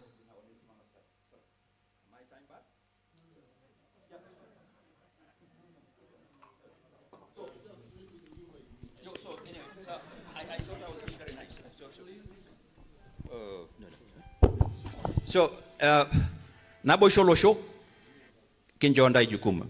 The elders, please, we are all together. And to do more yoke. Pegi bonwai and dog na usu lo show. Me lorikan oyongorol tonganak wamore lorikan na ngainaitau. Elonganak raya mel payani to ni hapa na pale na raya. So nawashukuru sana. Tutaendelea pamoja. Thank you very much and God bless you. Asante sana Waziri Tobiko. Basi Prime Minister Raila Odinga na viongozi. Na pia nichukue nafasi hii kwa ufupi sana kuzungumza ili ni kukaribishe usungumze na hawa viongozi. Nitangulishe kuwakaribisha ninyi wote, Prime Minister, delegations kutoka county zingine ambaye jamii yetu inaishi, na hata ndugu watu wa Kajiado, karibuni sana county yenu. Prime Minister Raila Odinga, wewe uliitana ili kuendeleza ujumbe ambayo umekuwa ukizunguka taifa kuzungumza nao, kujenga uwiano kwa mwito wa azimio la umoja. Basi tunafurahia kama jamii hii kwamba azimio hii ya kuunganisha taifa la Kenya leo iko kwetu. Tunafurahi kama jamii, na ndio sababu wengi wetu wamekuja hapa kutoka sehemu mbali, kwa sababu kama jamii ya Maa pia tuko tayari kuzungumza na Wakenya wenzetu kujenga taifa letu, na hatuwezi kujenga taifa na undugu. Mimi kama gavana wa Jubilee, iko sawa kwa sababu wewe ni kiongozi wa taifa. Ukiwa na nafasi ya ODM leader, nafikiri nafasi kubwa uko nayo ni ile kwamba wewe ni kiongozi wa taifa hili, na imethibitishwa na idadi ya Wakenya kila wakati wanakuchagua. Kama familia ya Jubilee ambayo ndio iko na viti vingi sana Kajiado County, tunatambua kwa karibu sana handshake kati yako na Mheshimiwa Rais Uhuru Kenyatta. Wakati nyinyi mlisalimiana na Rais Kenyatta, dunia na taifa walipatwa na mshangao kwa sababu ya tofauti zenu za kisiasa ziliko hapo awali. Lakini hapo hapo kuonyesha kwamba Wakenya wanataka uwiano, taifa na amani ikatulia. Niwafahamishe wale wamefika leo hapa kwamba tuko hapa kama jamii ya handshake, tukitafuta na kumuunga Prime Minister mkono akitafuta uwiano wa taifa letu la Kenya. Kama mtu binafsi, Prime Minister, mimi nilisimama Kajiado kwa msingi wa kuunganisha kaunti hii. My rallying call was uniting Kajiado County. Wakati Prime Minister nilichaguliwa kama governor Kajiado, in fact ndani ya serikali yangu ya county kuna watu wako. Waziri wangu wa afya alisimama kwa women rep kwa tikiti yako, na tukamleta serikali kama njia ya uniting Kajiado. Waziri wangu wa mambo ya ardhi katika county, Hamilton Parseina, ambaye ndio chairman wa KANU county hii, na wengi wanamjua kama mtoto wa Moi, na yeye hako serikali hii, na hii sio serikali ya KANU. Ni kusema mimi binafsi kama Olelengu nachukua kwa uzito na umuhimu sana uwiano na watu kuja kwa pamoja. Na kwa sababu hiyo ingekuwa ni sababu tosha mimi kuwa kwa mkutano hii yako kwa sababu ya kuunganisha taifa. Mheshimiwa Uhuru Kenyatta, mnafahamu kwamba yeye na Deputy President walisunguka Kenya kusema wanaunganisha Kenya baada ya post-election violence. Na kwa hivyo mimi naelewa kwamba uhuru pia means well in uniting the country. Na ndio juzi aliuliza, nikiwaunganisha wengine hakuna shida, lakini tukikaribisha taifa watu wengine wanaona shida. Kwa hivyo mimi nataka kuku-encourage na kukuambia Wakenya wengi wanaunga sana mkono njia ya uwiano. Tunajua kama taifa kuna changamoto nyingi. Kila community yetu inasema marginalization. Ilianza kama mazungumzo ya kutoka kwa ndugu zetu wa Somali kutoka North. Hata Central Kenya wanasema marginalization. Nafikiri Nyanza yao ni vile vile. Sisi wa Maa umesikia mambo yetu na marginalization. Nafikiri taifa inatafuta kiongozi ambayo itawaweka Wakenya wasikie kwamba nchi hii ni yao, wote ni Wakenya na wote wako sawa, na kama hiyo ndio barabara, Prime Minister, tutatembea hiyo barabara pamoja. niseme kwamba hata sisi kama jamii ya Maa, tumeanza mazungumzo yetu kusema kura yetu haitaendelea kuchukuliwa kama kura, inaitwa nini hii kura ya kutawanyika? Swing vote. Jamii hii iko na kura nyingi. Umesikia tuko Marsabit, tuko Samburu, tuko Laikipia, tuko Baringo, tuko Nakuru, of course Narok na Kajiado. Hiyo kura yote ikiwekwa kwa pamoja ni zaidi ya kura milioni 1. Lakini kwa sababu ya mgawanyiko yetu na tofauti zetu na sisi kutozungumza kwa sauti moja, hiyo kura imekuwa haina maana kubwa kwa nyumba hii na haijatupatia nafasi na stahili katika serikali. Hii jambo ama hao wazee unasikia Council of Elders ni njia moja mwafaka ya hii nyumba kuja kwa pamoja, na kura yetu haitakuwa swing vote, itakuwa kura inapita mahali moja, na hiyo mahali moja ndio itakuwa usalama kwetu. Vile vile hii nyumba pia iko na wing yake ya kanisa. Council of Elders, kanisa yetu, viongozi wetu, sio tu waliochaguliwa, tunasema kura ya hii nyumba haitakuwa tena swing vote, itakuwa kura inapita mahali ambayo itasaidia hii nyumba. Tukisema hivyo, hatusemi na ubaya, tunasema kwa sababu tumejifunza the hard way. Tunaona nyinyi hizi nyumba kubwa, nyumba ya Wakikuyu, you the Luos, the Kalenjins, the Luyas, the Kambas, mnapita mahali moja. Then you'll have a bigger voice. Sasa kura yetu imekuwa kama ni kura kidogo sana, ili hali ni kura kubwa. So mimi nataka kukuhakikishia Prime Minister kwamba hii nyumba tunaweka mikakati ya kuzungumza ili kura yetu ipite mahali moja. Niseme pia kwamba rekodi yako inajulikana. Na mpinzani wako ama mliyeshindana ni Uhuru Kenyatta. Na nyinyi sasa ndio wote mnakuja kwa pamoja kusema Building Bridges Initiative, kuleta taifa pamoja, kuweka Wakenya barabara moja. Niseme tunaunga mkono hiyo uyano wenu, na niombe ndugu zetu haswa wa ODM kwamba kuna watu wengi wanapinga hii handshake na kuna watu wanapiga hii barabara ya Azimio la Umoja. Kama hii inapingwa na wapinzani wetu ambaye tunawajua, alafu sisi tunalete vita ndani yetu, nyumba ya handshake, huyu mzee atapata shida kuchaguliwa.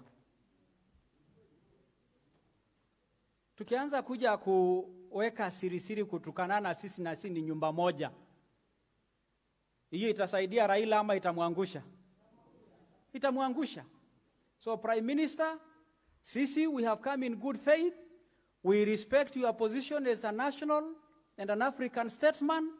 Tunakubaliana na uamuzi wa rais kwamba nchi inahitaji kuletwa kwa pamoja, lakini tuchunge. Kuna wale watafikiri watapata vitu kupitia ukora ndani ya hiyo azimio. Haitakuwa hivyo. Tuko kwa viti kwa sababu tumechaguliwa na wananchi. Na wananchi wako na imani na sisi. Na sisi tuko na imani na wewe. Vita ni ya nini? So mimi niseme tuko tayari kutembea barabara ya handshake. Sisi wana Jubilee tunajua kupanga kazi yetu na tunapangaga na ndio huwa tunashinda, na hiyo muungano yako ya Uhuru na wewe tutaishikilia na itapatia taifa letu mwelekeo. Basi kama sailang eti engolikinoto kidogo. Rejo duo lempurkel ni ngor gulie tunganak ne misimisu enkop amiba. Nikigira siyiok ang'iria kinote ne wikidalde urgulie ne purrokino yiok adek. Niking'iria ame na duo nayawua yiok. Kake ashe lenkedienye amu todolu ajo muhimu enkisuma. Ore pintashe tenewueji nintodolua. Naa kaata enkanyit tenkata nitoriko yiok. Nintodolua duo piro tenewueji ajo ore taa nye enkisuma tenemeetai naa kenyamali. Ake ore pa mashuko ine ameyioloi lo papa kianyit intai nikinyor enaaji nikiyiolo engoloro naimarita enaaji enyito ematejo kiti. Ore tenakata kure enaaji nikitejo zaidi milioni nabo niminito oshi tenkaraki eworo ang'. Kajo kitabaitie taata ewueji naa tenemekidol taa nemekure anyuni matodol kake kitadua. Ore intae enkito kanisa ang' iltung'anak oogelisho kiliki intae ajo kiata enaaji toltau kiyiewuaki enaaji sidan kinyokita enaaji naa mikincho ake moobo lang'ita iyiok torbaribara osipa. Mikitii enewueji enaa ODM arashu Jubilee, kitii enewueji enaa entaisere olosho. Kitii enewueji enaa entaisere olosho kigira aing'oru enikipik enkaji ang'. Kidalta pooki tung'ani egira ajo kanyoo dee enai taisere naa inewueji kipuito. Basi Prime Minister, tutaendelea kusemezana, kuzoeana kwa sababu unajua hata ng'ombe geni ukilete pamoja zinasukumana kidogo, tutakuja kuzoeana. Haina shida. Na tutakuja kuheshimiana. Na mimi ni kwamba hii ndio barabara. Taifa moja, Kenya moja, ambayo kila Mkenya anasikia nafasi yake iko. Niwaombe basi kwa heshima tusimame, nimuombe Prime Minister akuje atusemee ili tuendelee mbele.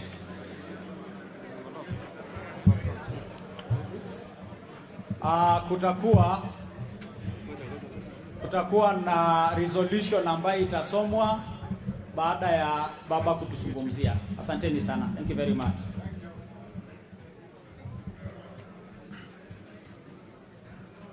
Aya, you may be seated. Asanteni sana.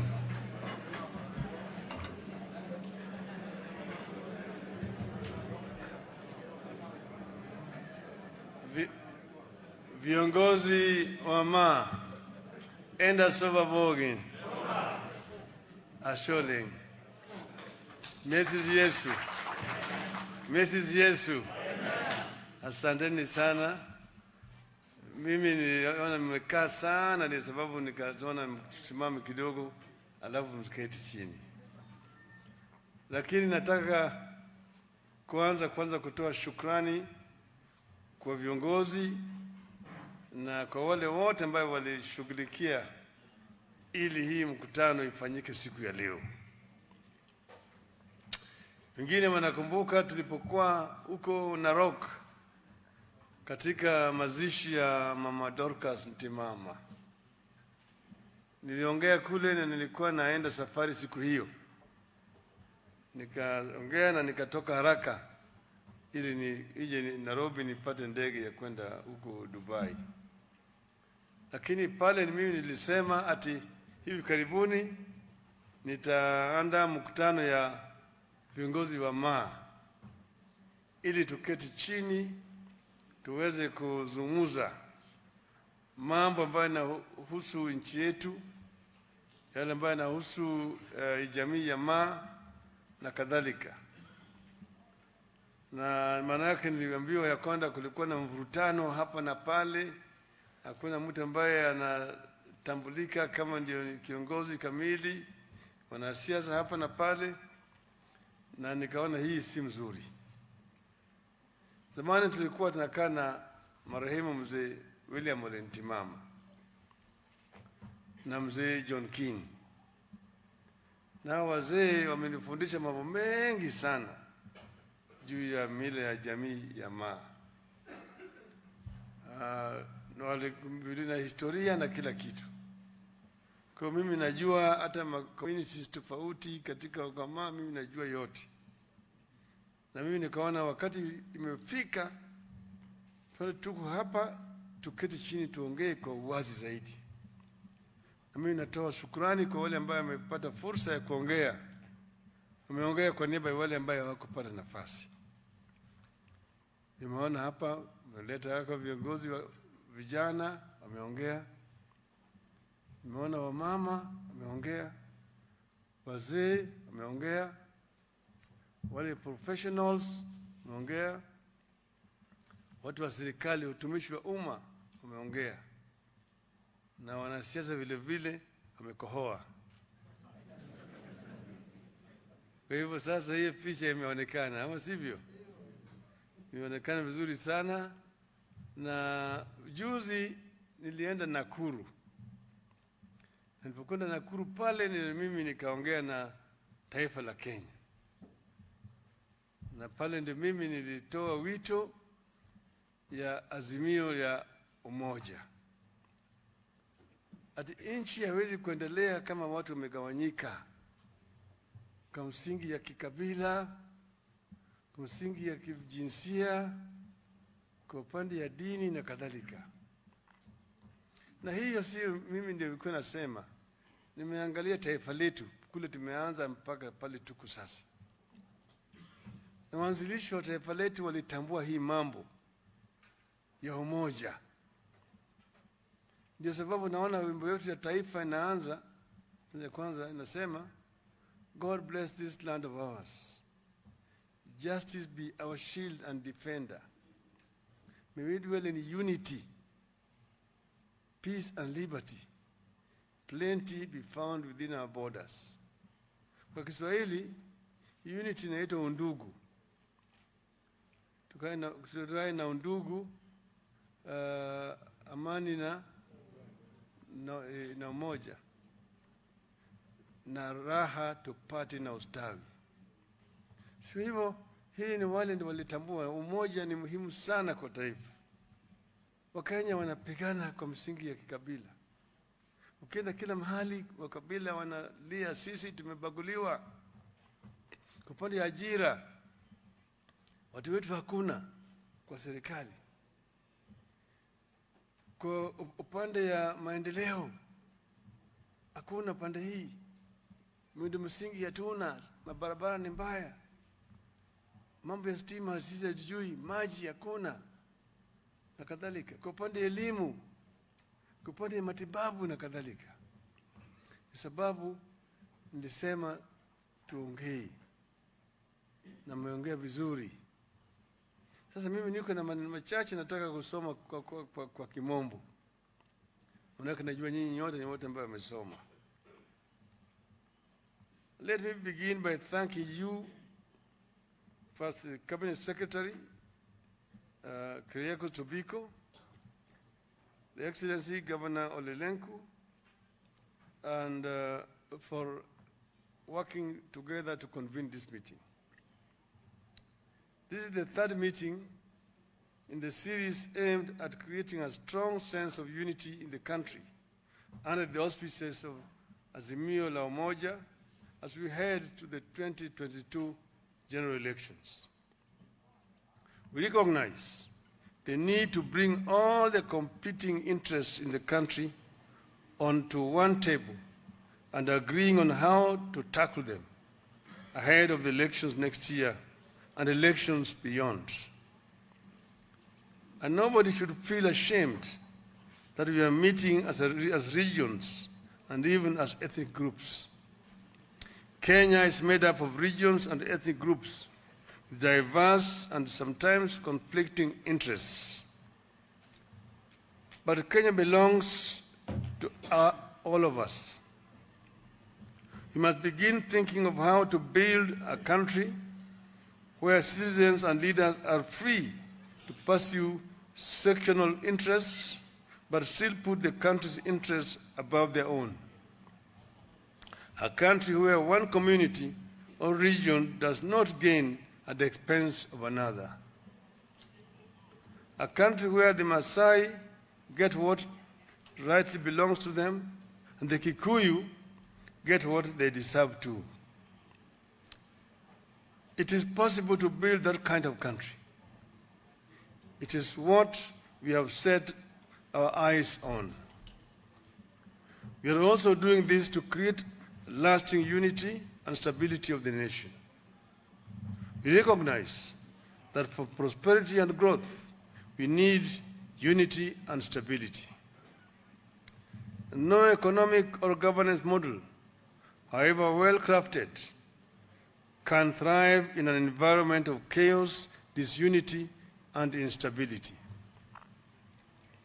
The Maa community has historically received a raw deal, both during the colonial time and after independence.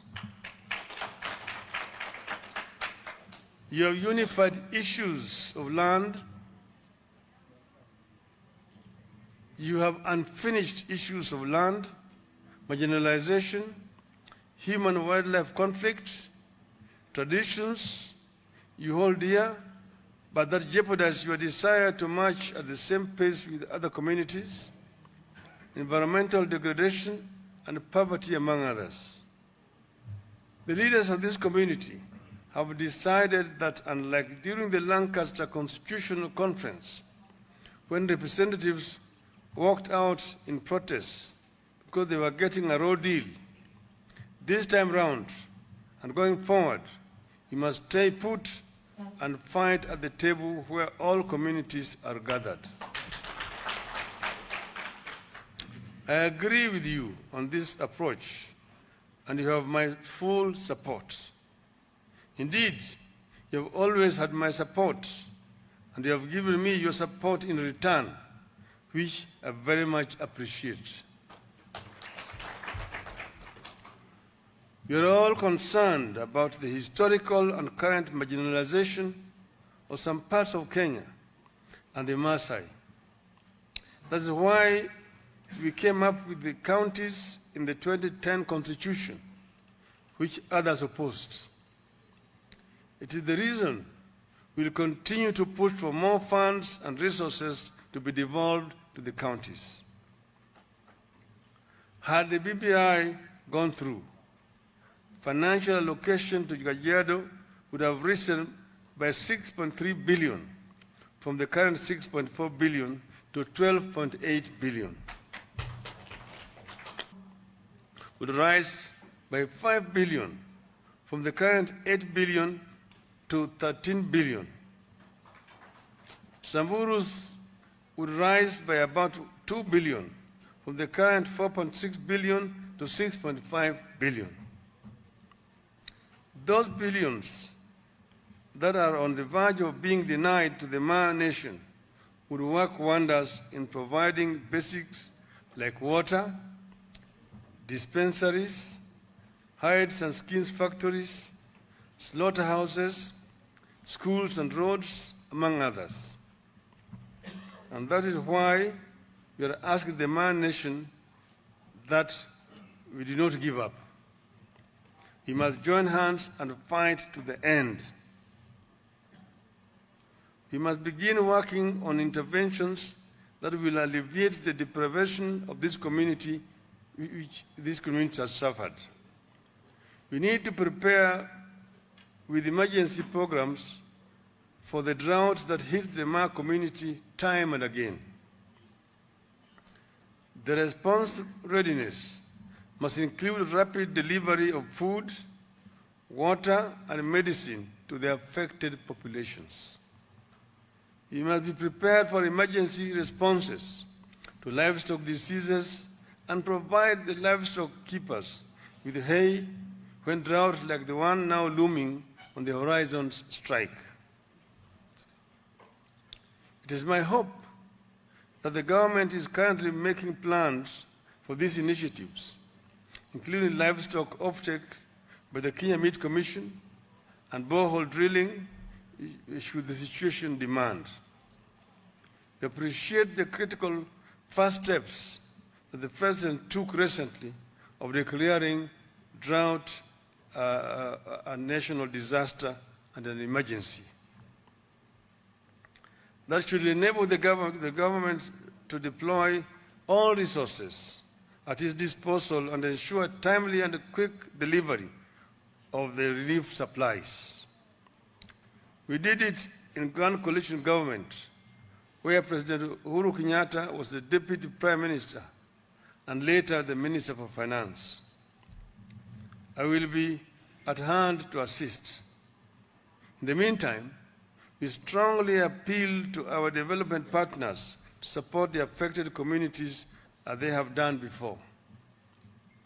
We must, however, remain focused on long-term solutions that will lift the Maasai and other pastoralist communities from the cycles of droughts, floods, famine, poverty, and marginalization. That means we must be unapologetic in preserving our water towers like the Mau and the Badeas and planting more trees to green the land and raise our forest cover. In the interest of pastoralists, we must preserve and protect the environment. The CS Tobacco and all your governors know they have my support on this matter. Very soon, I will return to this agenda to green our land and restock our forests to safeguard livelihoods. Maa lands are part and parcel of our plan to transform rural Kenya.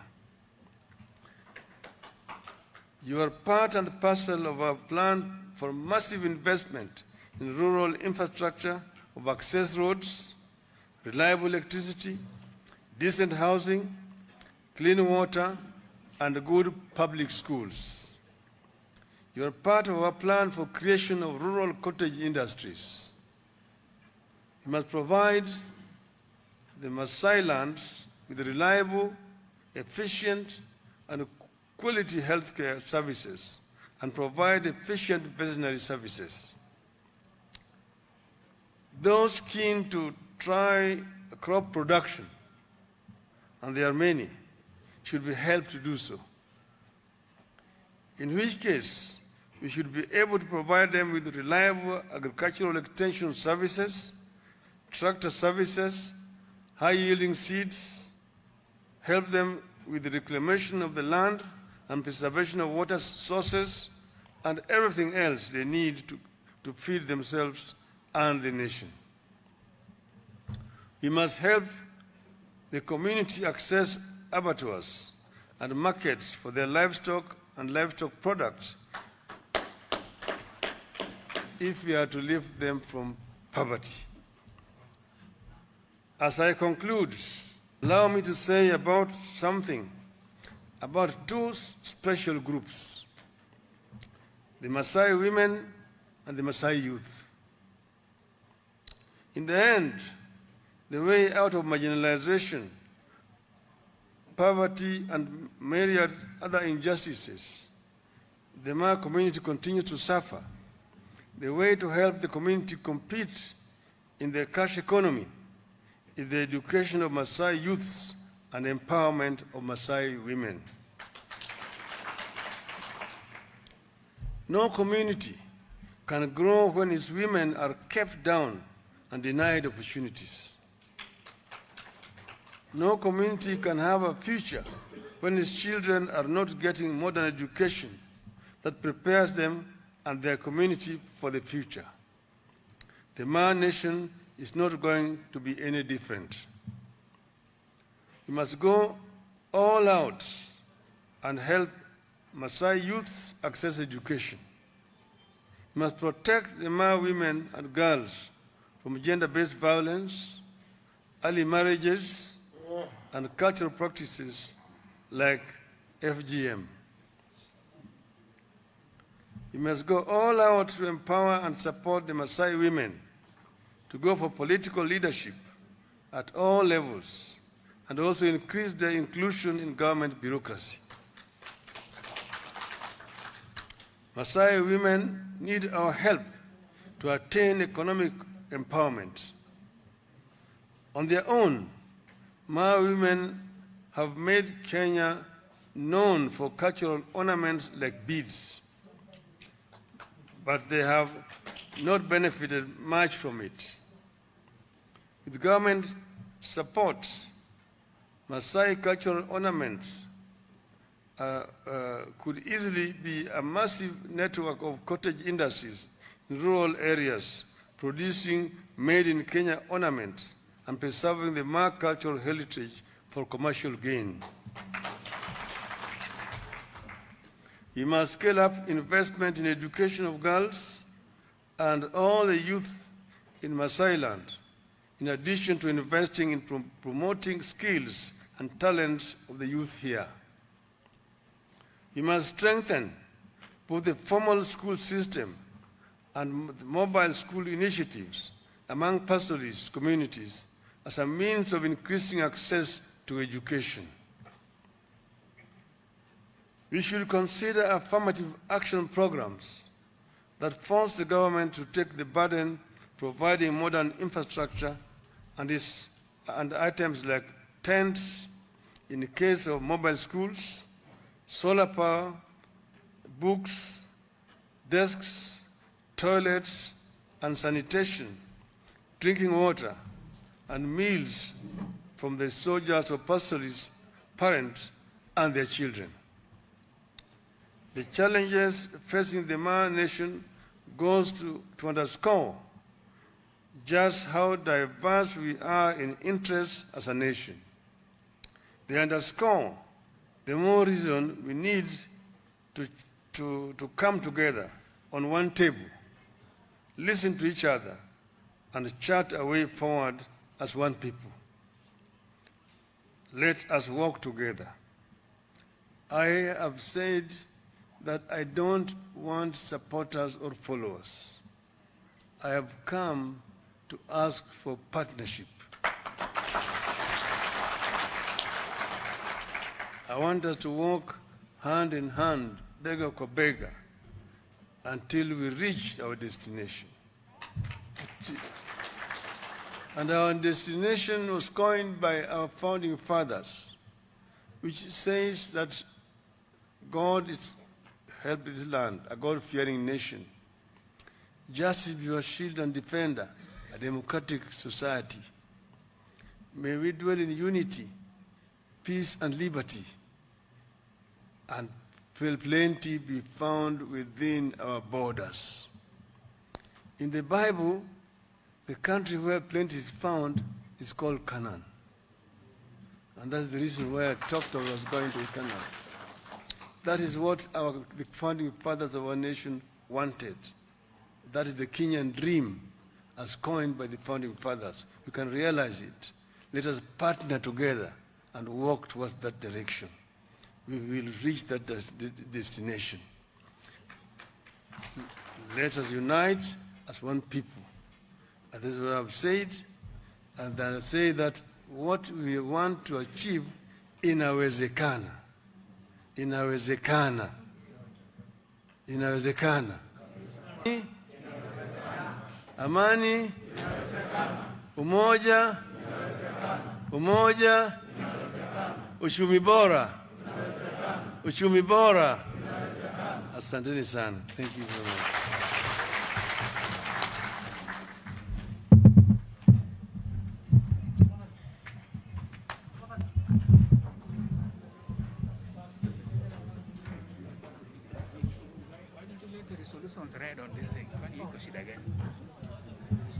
Asante sana Mheshimiwa Prime Minister.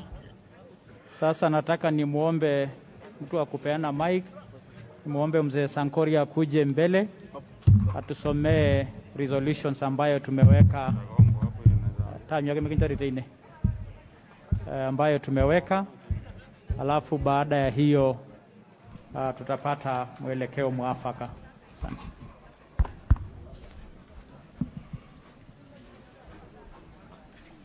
Ndasubenenga igil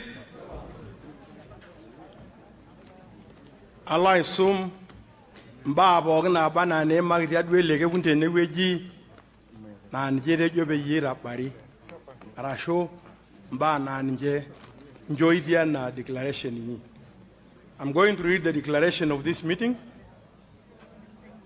and I'm so privileged to be asked to read this declaration as one of the Council of Elders of the Maa Community.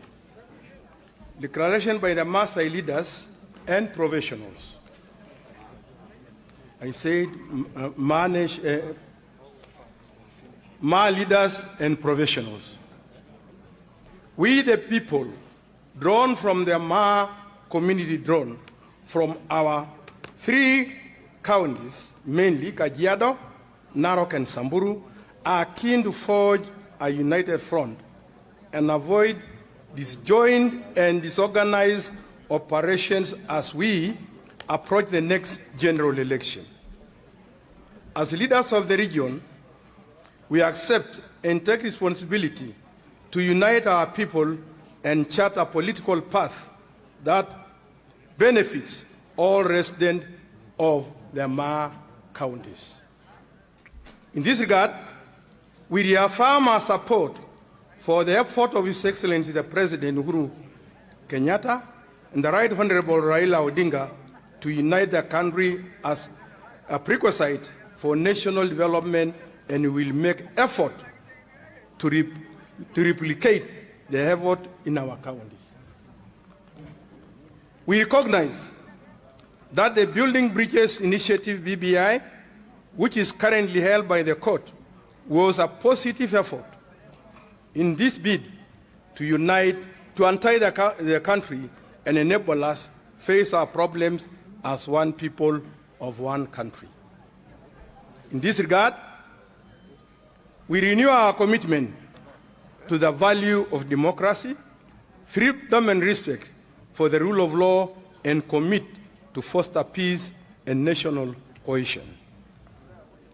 We recognize our responsibility as leaders to unite our people behind the national dreams and aspirations as men to being part and parcel of the national conversation in our quest to shape the region political destiny and socio-economic fortunes.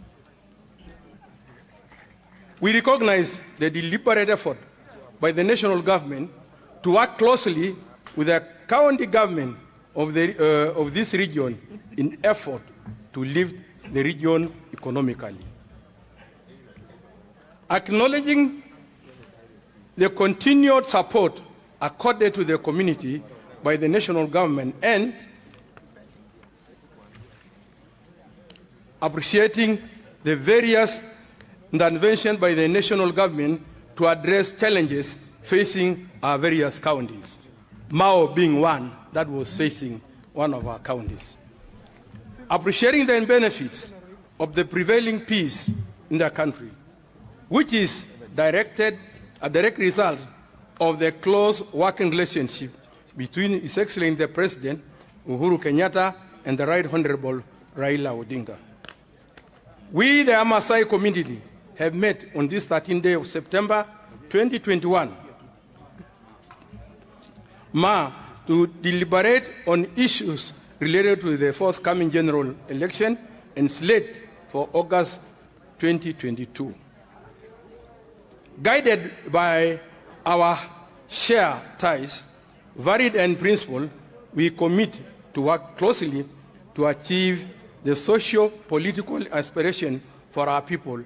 And here, we have resolved to unite as a community and affirm our support to the Right Honorable Raila Amolo Odinga as the next President of the Republic of Kenya.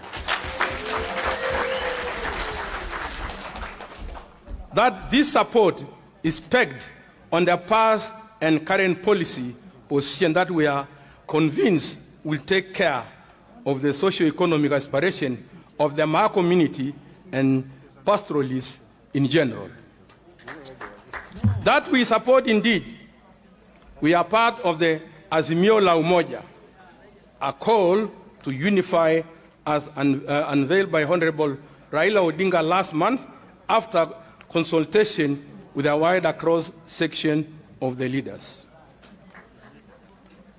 That Kenya, made up of 44 communities, if not more, and in consideration of fairness and inclusivity, other communities should also be supported for the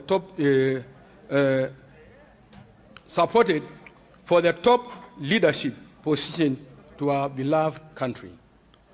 That we shall consolidate our numbers in the region and negotiate on our united front within the Azimio la Umoja to push for an equitable share of the national cake.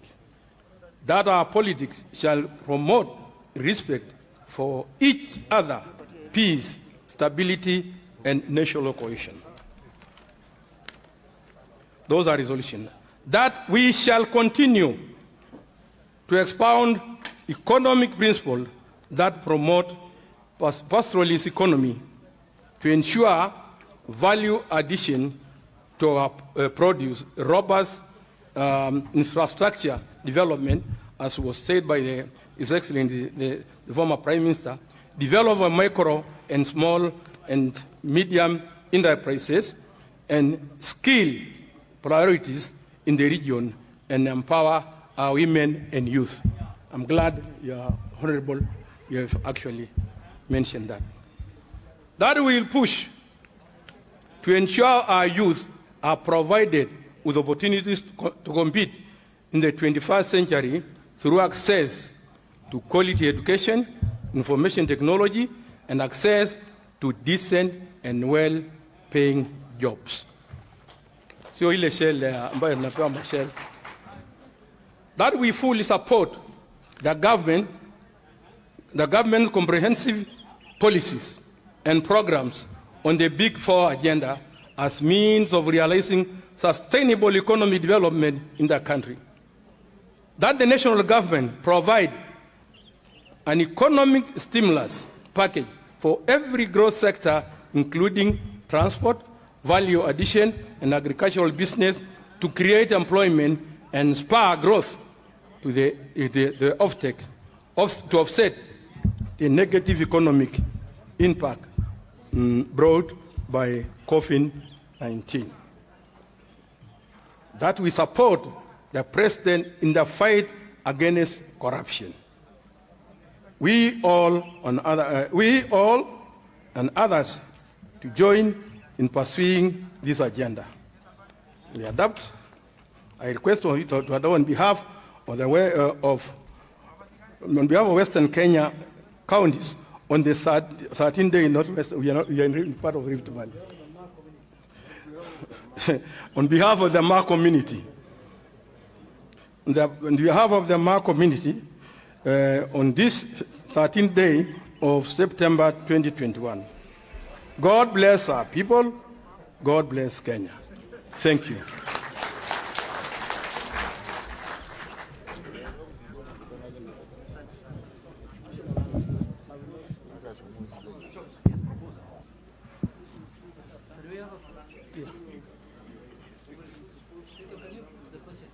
Yes.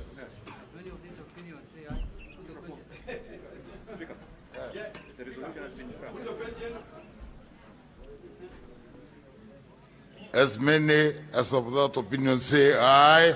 Aye. But I'm going to lunch. I will repeat the question.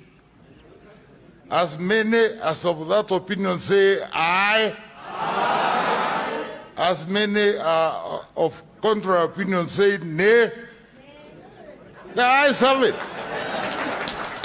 Well, thank you, Mr. Speaker. Your Excellency, the resolutions are adopted.